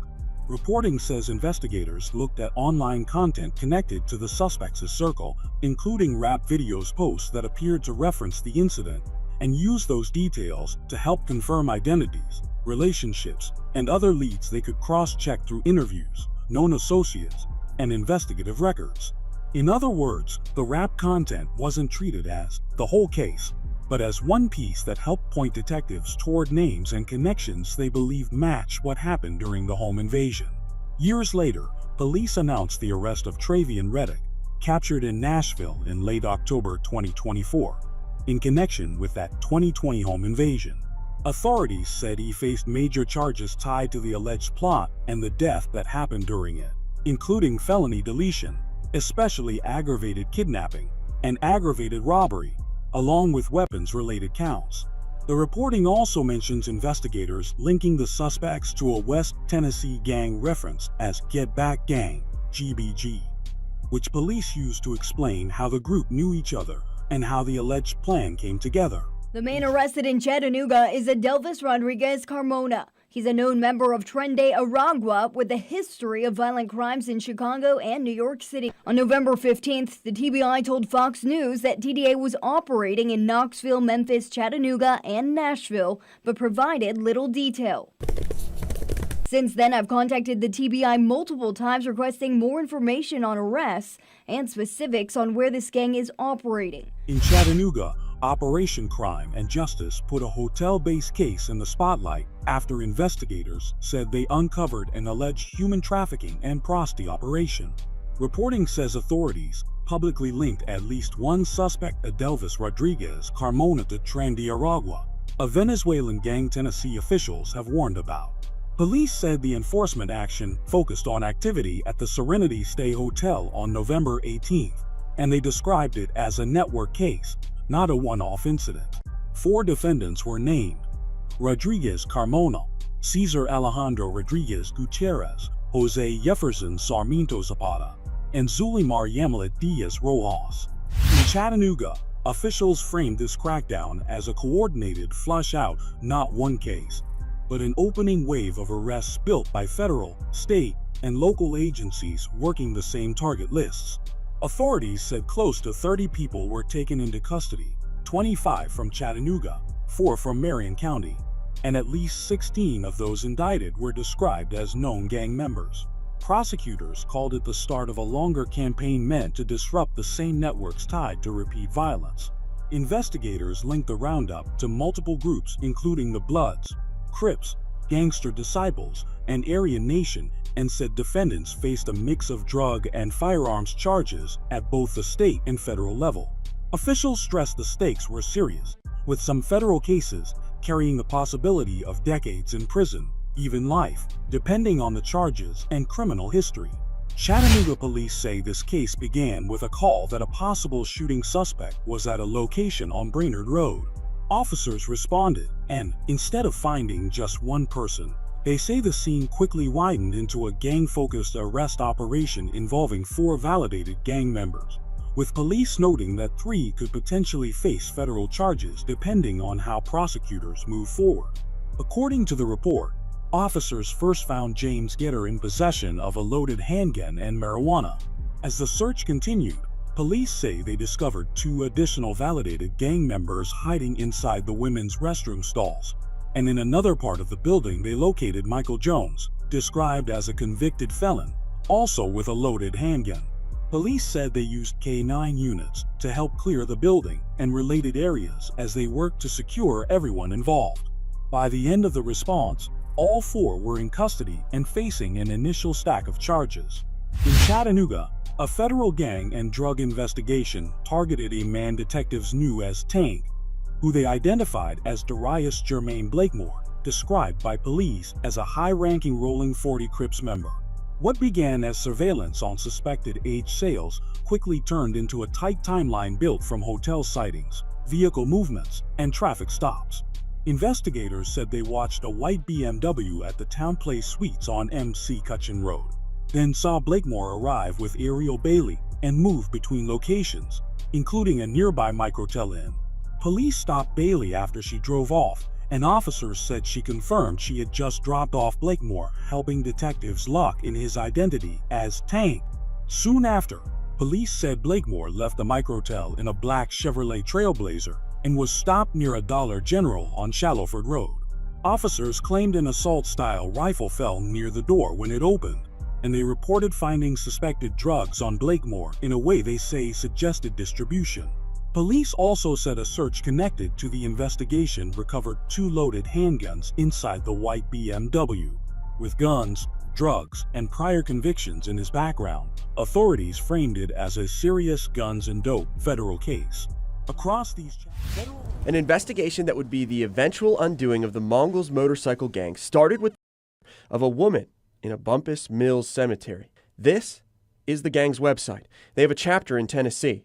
Members of the group are facing a number of serious charges, such as burning down another motorcycle club or large-scale drug trafficking and the transfer of hundreds of thousands of dollars in drug profit to a member of the Mongols California chapter. These are James Frazier, Alex Santiago, Kyle Heed, Joel Aldridge, Michael Forrester, Robert Humiston, Michael West, Dustin McCracken, and Timothy Grant. Not seen are Michael Myers, Adriana Frazier, Jamie Hearn, Derek Stanley, and James Hines. Only Stephen Cole has not been taken into custody.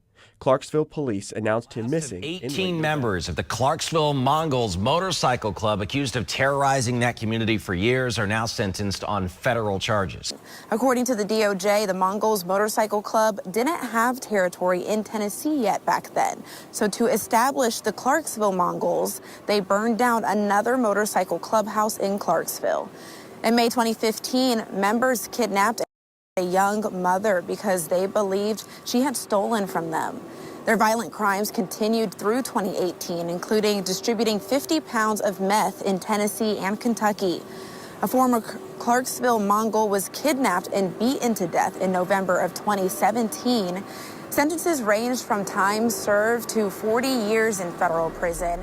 Federal authorities framed the Clarksville case as a racketeering prosecution against the Clarksville chapter of the Mongols Motorcycle Club, meaning investigators weren't just chasing one incident, but alleging an ongoing criminal enterprise with a pattern of crimes tied together by the same group, the same hierarchy, and the same purpose.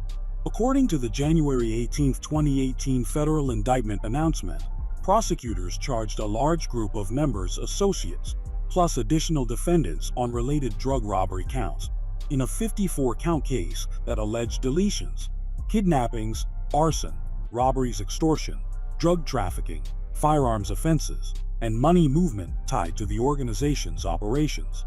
The government alleged the chapter held regular meetings, collected dues, and used violence and intimidation to protect territory and control its image. A major thread in the government's narrative was drug trafficking. Prosecutors alleged the Clarksville chapter worked with Mongols members tied to California to move large quantities of highly pure meth into Tennessee and Kentucky, and then transport cash proceeds back, treating it like a pipeline, not street-level dealing. The case also included alleged racketeering acts the government said were meant to enforce fear and dominance, like the alleged destruction by fire of a rival clubhouse in 2015, and multiple alleged violent incidents across 2015-2016, including kidnappings, armed robberies, and assaults. By September 2022, the U.S. Attorney's Office announced that a federal jury convicted 6 Clarksville men for racketeering conspiracy and other charges after a long trial, along with a 7th defendant from Kentucky tied to the drug trafficking conspiracy. Prosecutors said those verdicts marked the end of the group's ability to operate the way it allegedly had for years. Then, on April 3, 2024, DOJ said 18 members and associates connected to the Clarksville chapter had been federally sentenced. The sentences ranged from shorter terms up to multiple life sentences for certain defendants, reflecting how federal court separates who did what inside a conspiracy, and how leadership roles, violence, and firearms can drive sentences sharply upward. A later indictment described by Clarksville now said prosecutors added 4 more defendants and tied them to the alleged kidnapping and demise of Stephen Cole Lurch, who was described as a member of the Clarksville chapter.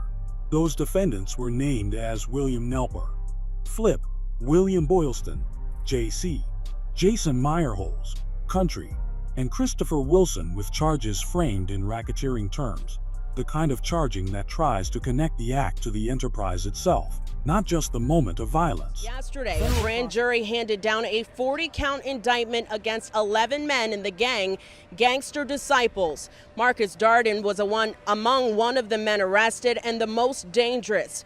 Darden was the highest-ranking gang member of Gangster Disciples in Middle Tennessee. We're told the gang members operated mostly in the Clarksville and Murfreesboro areas, and officials are hoping to see some of the violent crime decrease there. That most dangerous and highest ranking gang member is referred to as the Regent. Also joining him in custody tonight as the head of security, as well as the enforcer of that gang in Middle Tennessee. Federal prosecutors and investigators described it as a long-running effort to cut into Gangster Disciples' influence in and around Clarksville, a case that stretched back more than a decade and ended with a mix of convictions at trial and guilty pleas. The investigation went multi-state, with arrests reaching into Tennessee, Kentucky, and Florida, and a federal indictment in 2017 that accused the group of using intimidation, violence, and witness pressure to expand its power and protect drug territory. In court filings referenced by local reporting, Authorities allege the Clarksville area crew operated with structure, recruiting from neighborhoods and from inside jail or prison, holding meetings to handle gang business, circulating literature, and collecting dues. Officials framed it as a local organization that mirrored a wider hierarchy, the kind of corporate chain of command investigators often point to when they build racketeering cases. The government also claimed the gang's goal wasn't just membership, it was control. Prosecutors alleged members tried to raise status by targeting rivals and establishing dominance over street-level drug distribution, including areas they said were tied to Clarksville housing communities and nearby corridors in Montgomery County and across the line into Guthrie, Kentucky.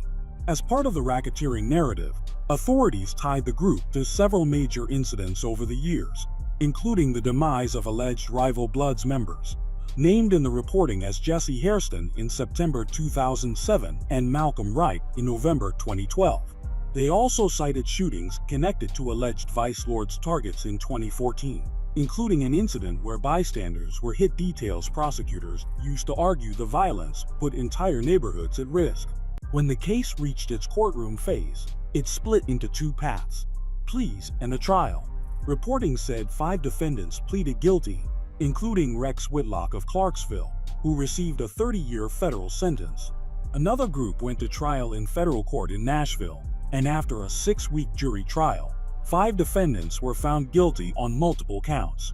Those trial convictions included Maurice Duncan Burks of Hopkinsville, who was found guilty of deletion in aid of racketeering tied to Malcolm Wright's death, along with racketeering, drug conspiracy, and firearms-related counts in the reporting, and was described as facing a mandatory life sentence.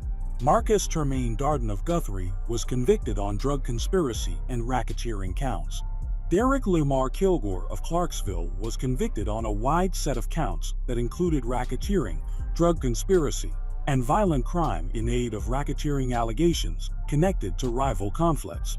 Alliance Justin Lucas of Guthrie and D. Carlos Tidington of Clarksville were also convicted on racketeering and drug conspiracy counts, with additional violent crime and firearms-related counts described in the reporting for Tidington. Just after midnight on April 23, 2017, a group of 7 bail recovery agents, bounty hunters, rolled into a Clarksville area Walmart parking lot convinced they were about to grab a fugitive who had skipped court. Court records cited in reporting say they boxed in a sedan with 4 men inside, believing the fugitive was in that car, but they had the wrong people. In the chaos that followed, 24-year-old Jalen Milan Johnson, an unarmed father of 3, was deleted, and another person in the car was wounded, launching a case that immediately raised major questions about how far bounty hunters can go when they're not police. Authorities said the shooting didn't end in the parking lot. Investigators described a high-risk chase that ran for miles, with shots fired as the car tried to escape. And the most explosive detail: none of the men in the sedan were actually wanted, according to statements summarized in news coverage. Afterward, a Montgomery County grand jury hit the group with sweeping charges including felony deletion, attempted deletion counts, kidnapping-related counts, aggravated assault, and reckless endangerment, reflecting the state's argument that the operation turned into a public danger incident that put everyone nearby at risk. At trial, the defense position summarized in local reporting was that the agents acted in self-defense, arguing the sedan struck some of them as it fled. But in the final outcome reported in 2019, 4 of the 5 men who went to trial were acquitted, and Joshua Young was convicted only of reckless endangerment with a deadly weapon. The case also helped trigger a policy debate in Tennessee about oversight of bail recovery agents. Reporting noted that new state rules took effect July 1, 2018, including requirements like clearer identification while working and basic training background checks, while emphasizing that they are civilians and not permitted to use deadly force except under lawful self-defense principles. Thank you, David. All day today, we followed the 54 indictments of gang members in Chattanooga. These photos show 40 of the people who were arrested. And here is now a closer look at those booking photos. These people lived all over the city, but the DA's office says this gang started in a specific part of town. James Torres is live now at the Hamilton County Courthouse to tell us more about this gang. First of all, investigators are searching for the person who shot an 8th grade boy to death at his Chattanooga home. Police and neighbors say 13-year-old DeAndre Southers wasn't the intended target. Police are searching for a 17-year-old they say is behind a quadruple shooting at College Hill Courts. 20-year-old Talitha Bowman was killed in the attack, and a 1-year-old Zoe Duncan was critically wounded. Family members say that if she survives, she may never walk again. Also among the injured, Zoe's mother, 24-year-old Bianca Horton, and a man, 18-year-old Marcel Christopher. They say the shooter was Cortez Sims, a known gang member who goes by the name AWACS. Just an innocent mother who was murdered for nothing. It was weak and it was cowardly.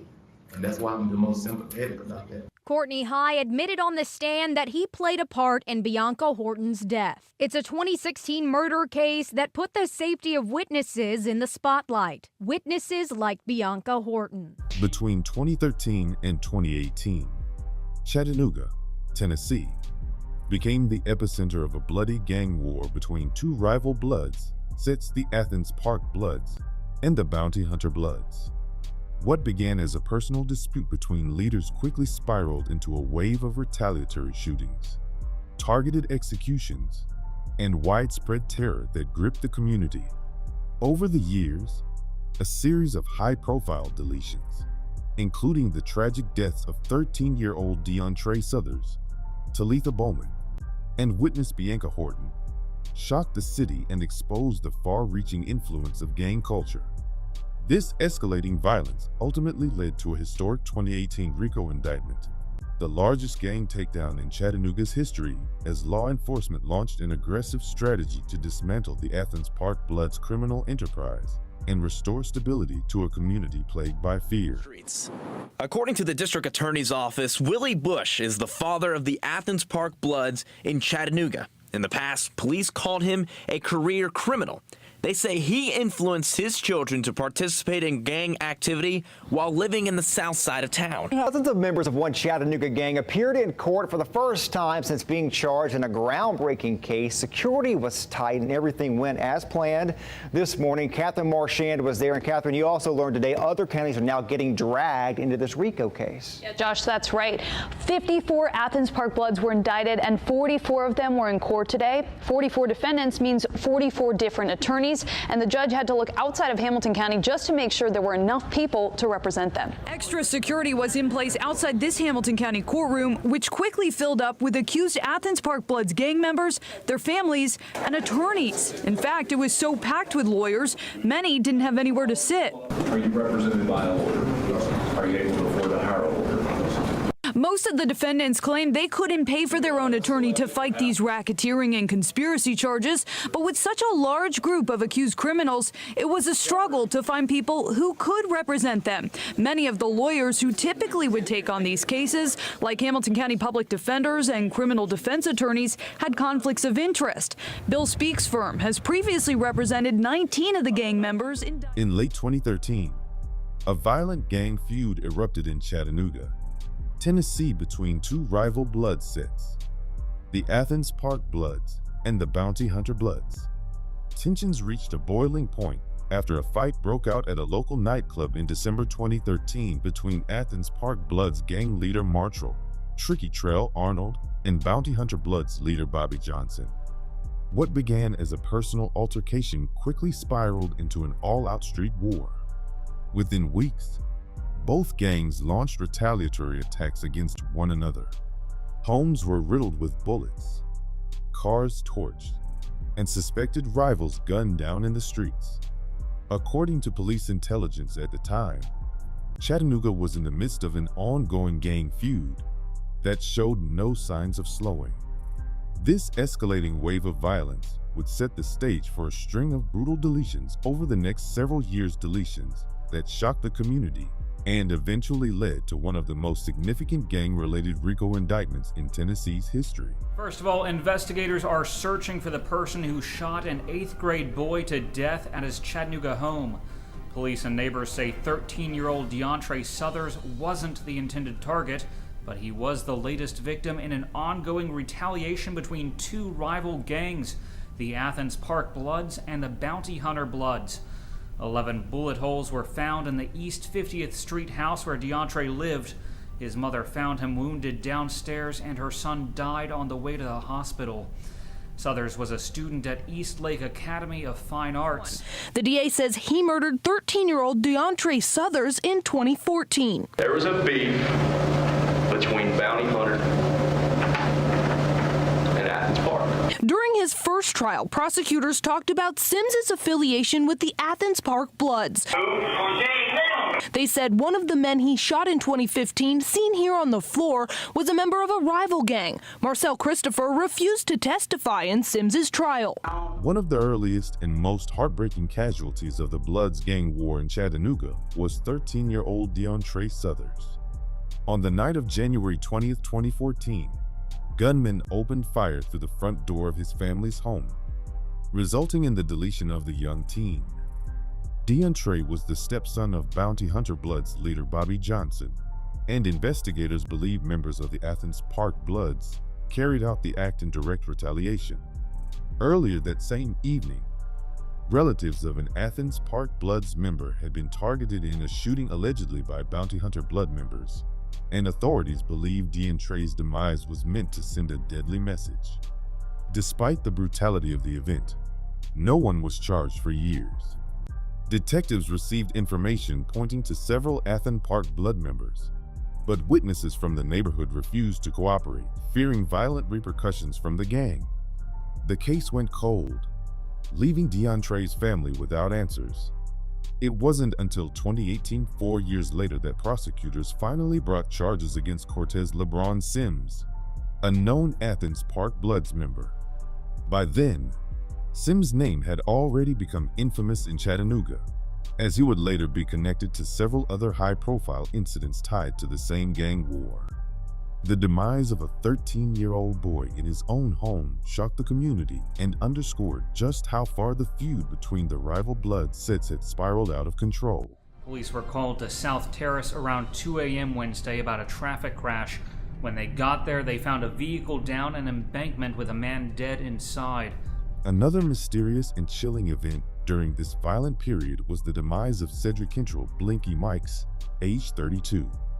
In the early hours of June 25, 2014, Chattanooga police discovered a car crashed down an embankment off South Terrace. Inside, they found Cedric Mikes slumped over the wheel. Investigators later determined that Mikes was not alone that night. Several other individuals, all believed to be members of the Athens Park Bloods, were inside the vehicle when the shooting occurred. Suspicion immediately fell on those passengers, but like many gang-related incidents, evidence was scarce. Fear and loyalty within the gang created a wall of silence, and in 2014, no immediate arrests were made. Years later, as part of a sweeping RICO investigation, a Hamilton County grand jury finally named 3 Athens Park Bloods members, Cordell Collier, Martrell Tricky Trail Arnold, and Johnny Clemens, as those responsible for Mikes' deletion. Prosecutors believe the act stemmed from an internal dispute within the gang, suggesting Mikes was targeted at point-blank range while driving fellow members.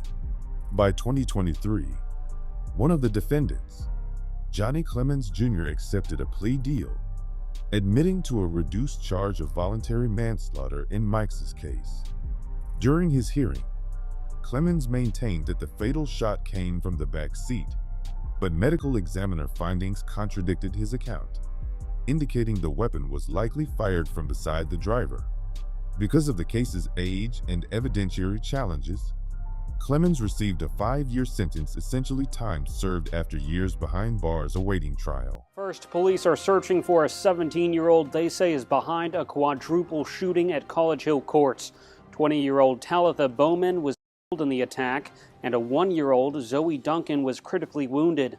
Family members say that if she survives, she may never walk again. Also among the injured, Zoe's mother, 24-year-old Bianca Horton, and a man, 18-year-old Marcel Christopher. They say the shooter was Cortez Sims, a known gang member who goes by the name AWACS. Someone opened the door and let him into the apartment. Now police say they have solid leads about Sims' whereabouts and that federal agents are helping with the Chattanooga police and the U.S. Marshals Service helped with the search and that arrest. Sims now facing several charges, including first-degree for the January 7th shooting at College Hill Courts. Talitha Bowman was killed, and Marcel Christopher, Bianca Horton, and a 1-year-old Zoe Duncan were also shot. Cortez Sims is from Ringgold, and while he was only 17, he had already been in trouble with the law as well as multiple schools. The jury delivered a guilty verdict for Cortez Sims. Jury's deliberations came after a challenging case. Marcel Christopher was also shot, but refused to testify, saying he worried for his safety. The jury heard Christopher's old testimony instead. They listened to a 911 call. In the video, Marcel Christopher tells police Cortez Sims shot him. Prosecutors say the two men were in rival gangs, feuding when the 4 victims were shot. Sims did not testify, and the defense didn't call any witnesses or issue a closing statement. This video shows Sims moments after he found out he'll spend the rest of his life in prison. Bianca Horton's brother says now that the trial is done and over with, he's ready to move forward. Cortez Sims found guilty on all of the counts against him, including first-degree murder. That was the biggest one. Comes with a life sentence, and he was taken immediately right into custody, and where he will begin serving that life sentence. His family sobbing as he was led away. He really didn't have much of a reaction. But as the gang feud escalated, Cortez, or Wax, Sims emerged as a central figure on the Athens Park Blood side. On the night of January 7, 2015, Sims carried out one of the most notorious and brutal attacks of the conflict, a mass shooting inside an apartment at College Hill Courts that would change multiple lives forever. Just after midnight, Sims knocked on the door of an apartment where Marcel "Baby What's" Christopher, a known bounty hunter Bloods affiliate, was staying with friends and family. Inside were Christopher's girlfriend, Bianca Horton, their 15-month-old daughter, and Bianca's close friend, just 20 years old. When Bowman answered the door, she immediately recognized Sims, as did both Horton and Christopher. Without hesitation, Sims barged in, stood at the top of the stairs, and opened fire without mercy. The gunfire tore through everyone inside. Talitha Bowman was struck twice and collapsed on the floor, bleeding out in moments. Bianca Horton suffered a grazed wound to the arm, while baby Zoe was shot in the back, leaving her paralyzed from the waist down. Marcel Christopher was riddled with multiple bullets to the chest and stomach, but miraculously survived. In the chaotic aftermath, Bianca Horton managed to dial 911. Within 48 hours, police tracked down and arrested 17-year-old Cortez Sims in Knoxville, charging him with Talitha Bowman's demise and the attempted deletions of Christopher, Horton, and baby Zoe. Prosecutors quickly linked the attack to the larger Bloods gang feud, believing Sims specifically targeted Christopher because of his bounty hunter Bloods affiliation. Investigators discovered that less than a week before the shooting, an Athens Park Bloods member had been deleted in a retaliatory strike, a demise that fueled Sims' rage and desire for revenge. In 2017, despite the absence of a key witness, a Hamilton County jury convicted Cortez Sims of first-degree deletion, as well as 3 counts of attempted deletion for the other victims. Sims was sentenced to life in prison. Just an innocent mother who was for nothing. It was weak and it was cowardly. And that's why I'm the most sympathetic about that. Courtney High admitted on the stand that he played a part in Bianca Horton's death. The safety of witnesses in the spotlight. Witnesses like Bianca Horton. She was not willing to stand for the violence. She understood that you had to speak out when something terrible occurs in our city. Horton watched Cortez Sims shoot and paralyze her then 1-year-old daughter Zoe. Just weeks before she was set to testify as a witness in Sims' trial, she was. High admits he was in the same gang as Cortez Sims, the Athens Park Bloods. I did everything I could to save her, but when it came down to it, It was either you with them or you A wasn't. teenager accused of shooting 4 people at an apartment in Chattanooga is in custody. First, an update on the baby hurt in that shooting. The mother of the 1-year-old girl is speaking only to News Channel 9 tonight. She still doesn't have feeling in her legs, but when they do touch her feet, she does give a reaction to it. I was thankful that he was caught, because now I can get to the justice phase for me, my daughter, and my friends. If they do, they're gonna me off too.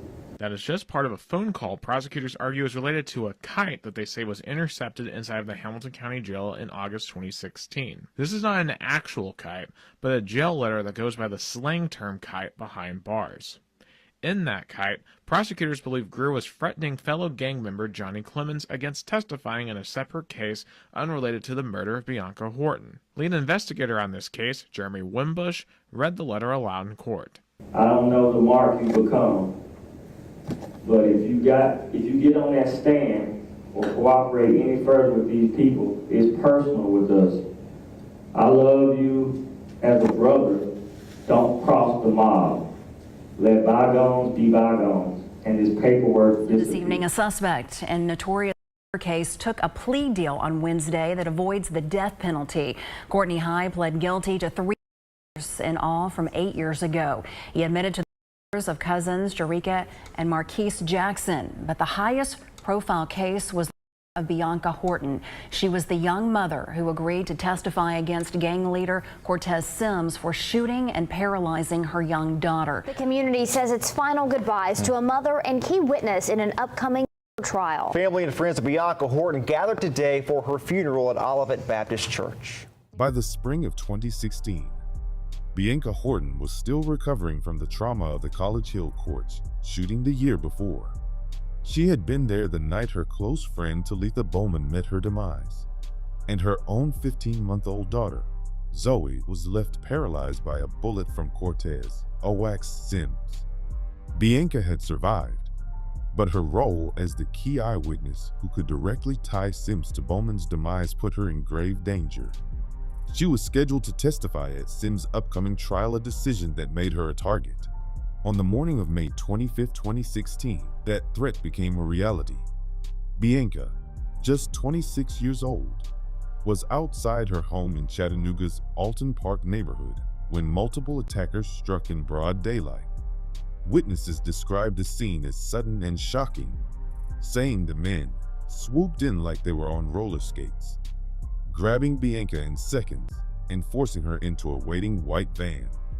She was driven only a short distance to Elder Street, where she was shot multiple times and her body was dumped in a roadside ditch.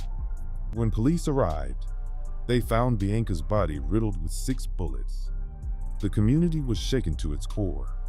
Chattanooga's police chief condemned the deletion as weak and cowardly, emphasizing that Bianca was not involved in any gang activity. She was targeted solely to silence her testimony. The investigation that followed revealed the chilling reality behind Bianca's death. Informants and evidence confirmed that the hit had been ordered by Athens Park Bloods leaders, who were desperate to protect Cortez Sims from conviction. One witness recalled being present when the order was given and hearing another member volunteer, saying, "I'll take care of it." Detectives later recovered the white van used in the abduction. Inside, they found cleaning supplies and forensic evidence, including fingerprints and DNA, linking the vehicle to Charles "Slick" Shelton, one of the conspirators. Cell phone records also placed Athens Park Blood members at the scene at the exact time of Bianca's abduction and demise. Based on the mounting evidence, authorities charged 3 Athens Park Bloods members, Andre Y.G. Grier, Charles Shelton, and Courtney High, with kidnapping and the demise of Bianca Horton. Because she was a key witness preparing to testify, the state treated her demise as an attack on the justice system itself, and all 3 men initially faced the death penalty. Less than 3 weeks after the demise of Bianca Horton, Chattanooga was rocked by another chilling act of violence, this time striking within the Athens Park Bloods' own extended family. On June 12, 2016, Jerica J.J. Jackson, just 22 years old, was found shot to death inside a white SUV on Trailwood Drive. She had been hit 4 times at close range. The scene bore every hallmark of a targeted execution. Neighbors reported seeing a gold Impala speeding away from the area, driven by a man with long dreadlocks. Suspicion quickly fell on Courtney High, a known Athens Park Bloods member who matched that description. But what stunned investigators and the community alike was High's connection to the victim Jerica wasn't just another name in the feud. She was his cousin. The two had grown up together, sharing the same household for part of their childhood. Why would High delete a family member? The grim answer came later in court. High admitted under oath that Jerica had begun cooperating with the rival bounty hunter Bloods.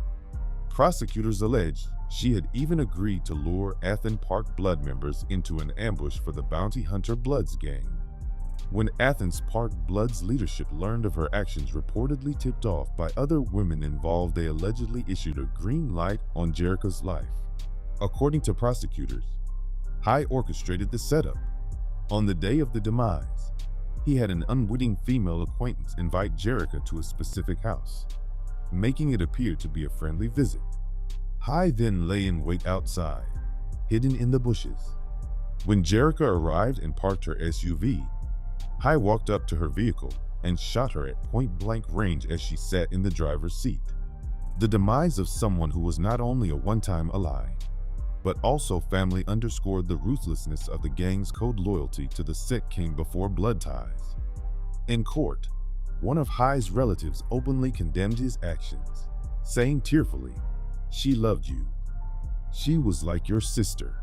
The family denounced the gang orders High chose to follow, calling them foolish and inane.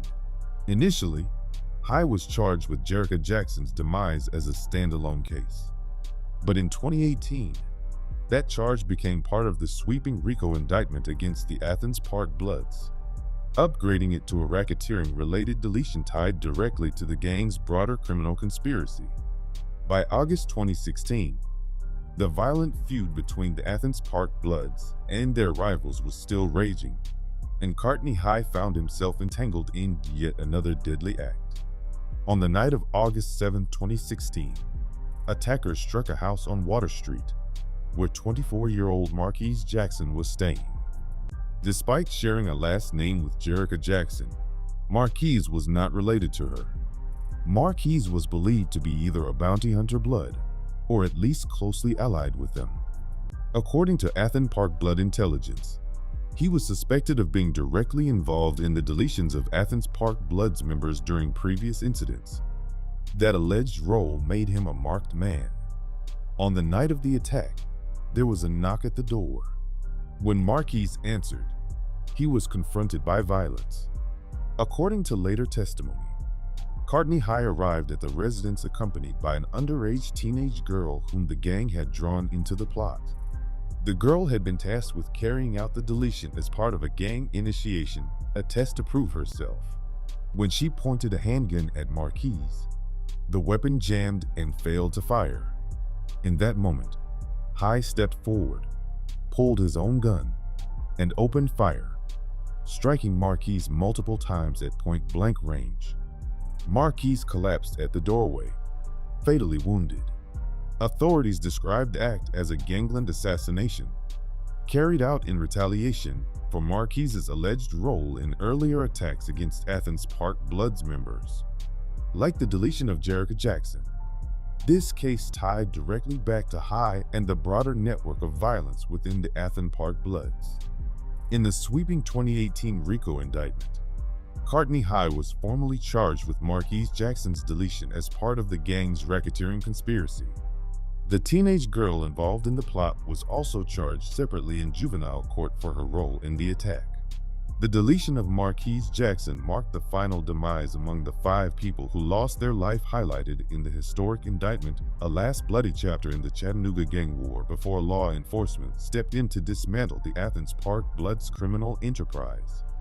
By early 2018, after years of relentless violence and escalating gang warfare, law enforcement officials were finally prepared to dismantle the Athens Park Bloods. For years, the gang had been linked to a series of deletions, shootings, and organized crimes that terrorized Chattanooga neighborhoods. Public pressure and outrage mounted with each violent act, pushing authorities to launch a multi-agency operation led by Hamilton County District Attorney General Neil Pinkston. On March 28, 2018, a Hamilton County grand jury handed down a 13-count RICO indictment charging 54 members and associates of the Athens Park Bloods. It was a historic first for Hamilton County, the largest gang indictment in Chattanooga's history, and the first time a local street gang was prosecuted under Tennessee's racketeering laws.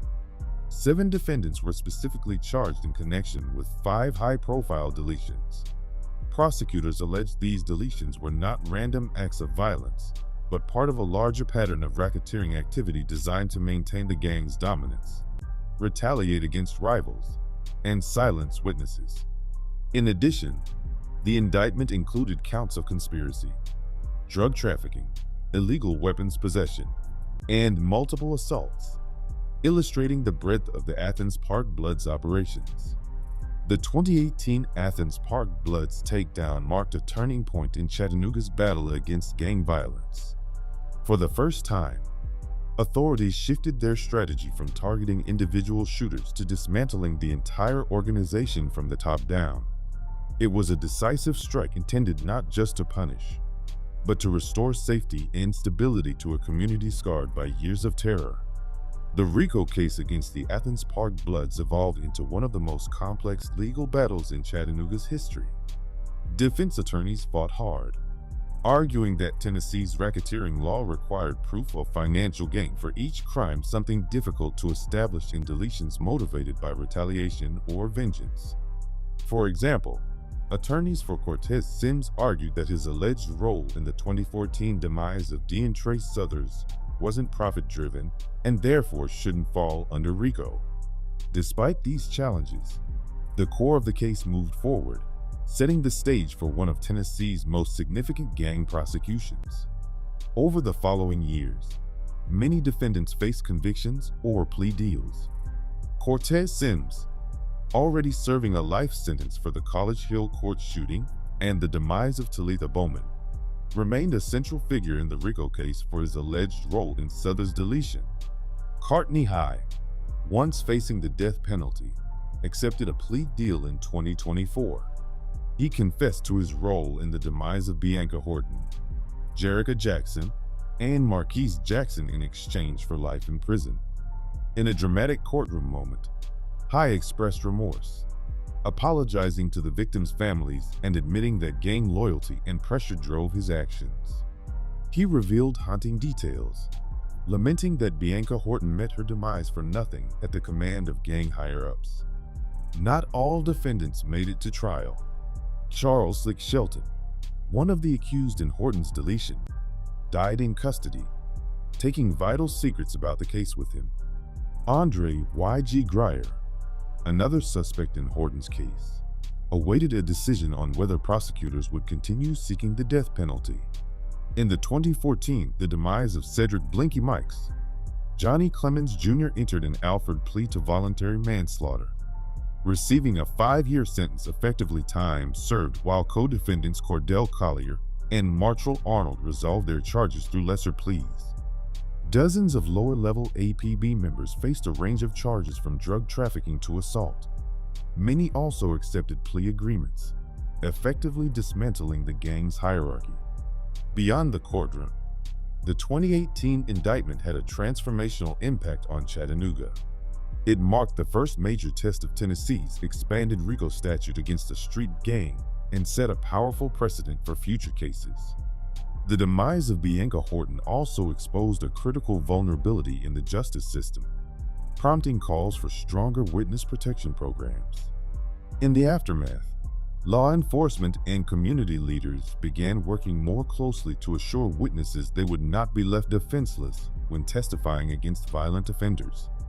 The fall of the Athens Park Bloods marked a turning point for Chattanooga, ending years of relentless gang warfare and setting a precedent for how authorities confront organized street violence. The 2018 RICO indictment not only brought justice to victims' families, but also signaled a shift in law enforcement's approach, targeting entire organizations rather than individual crimes.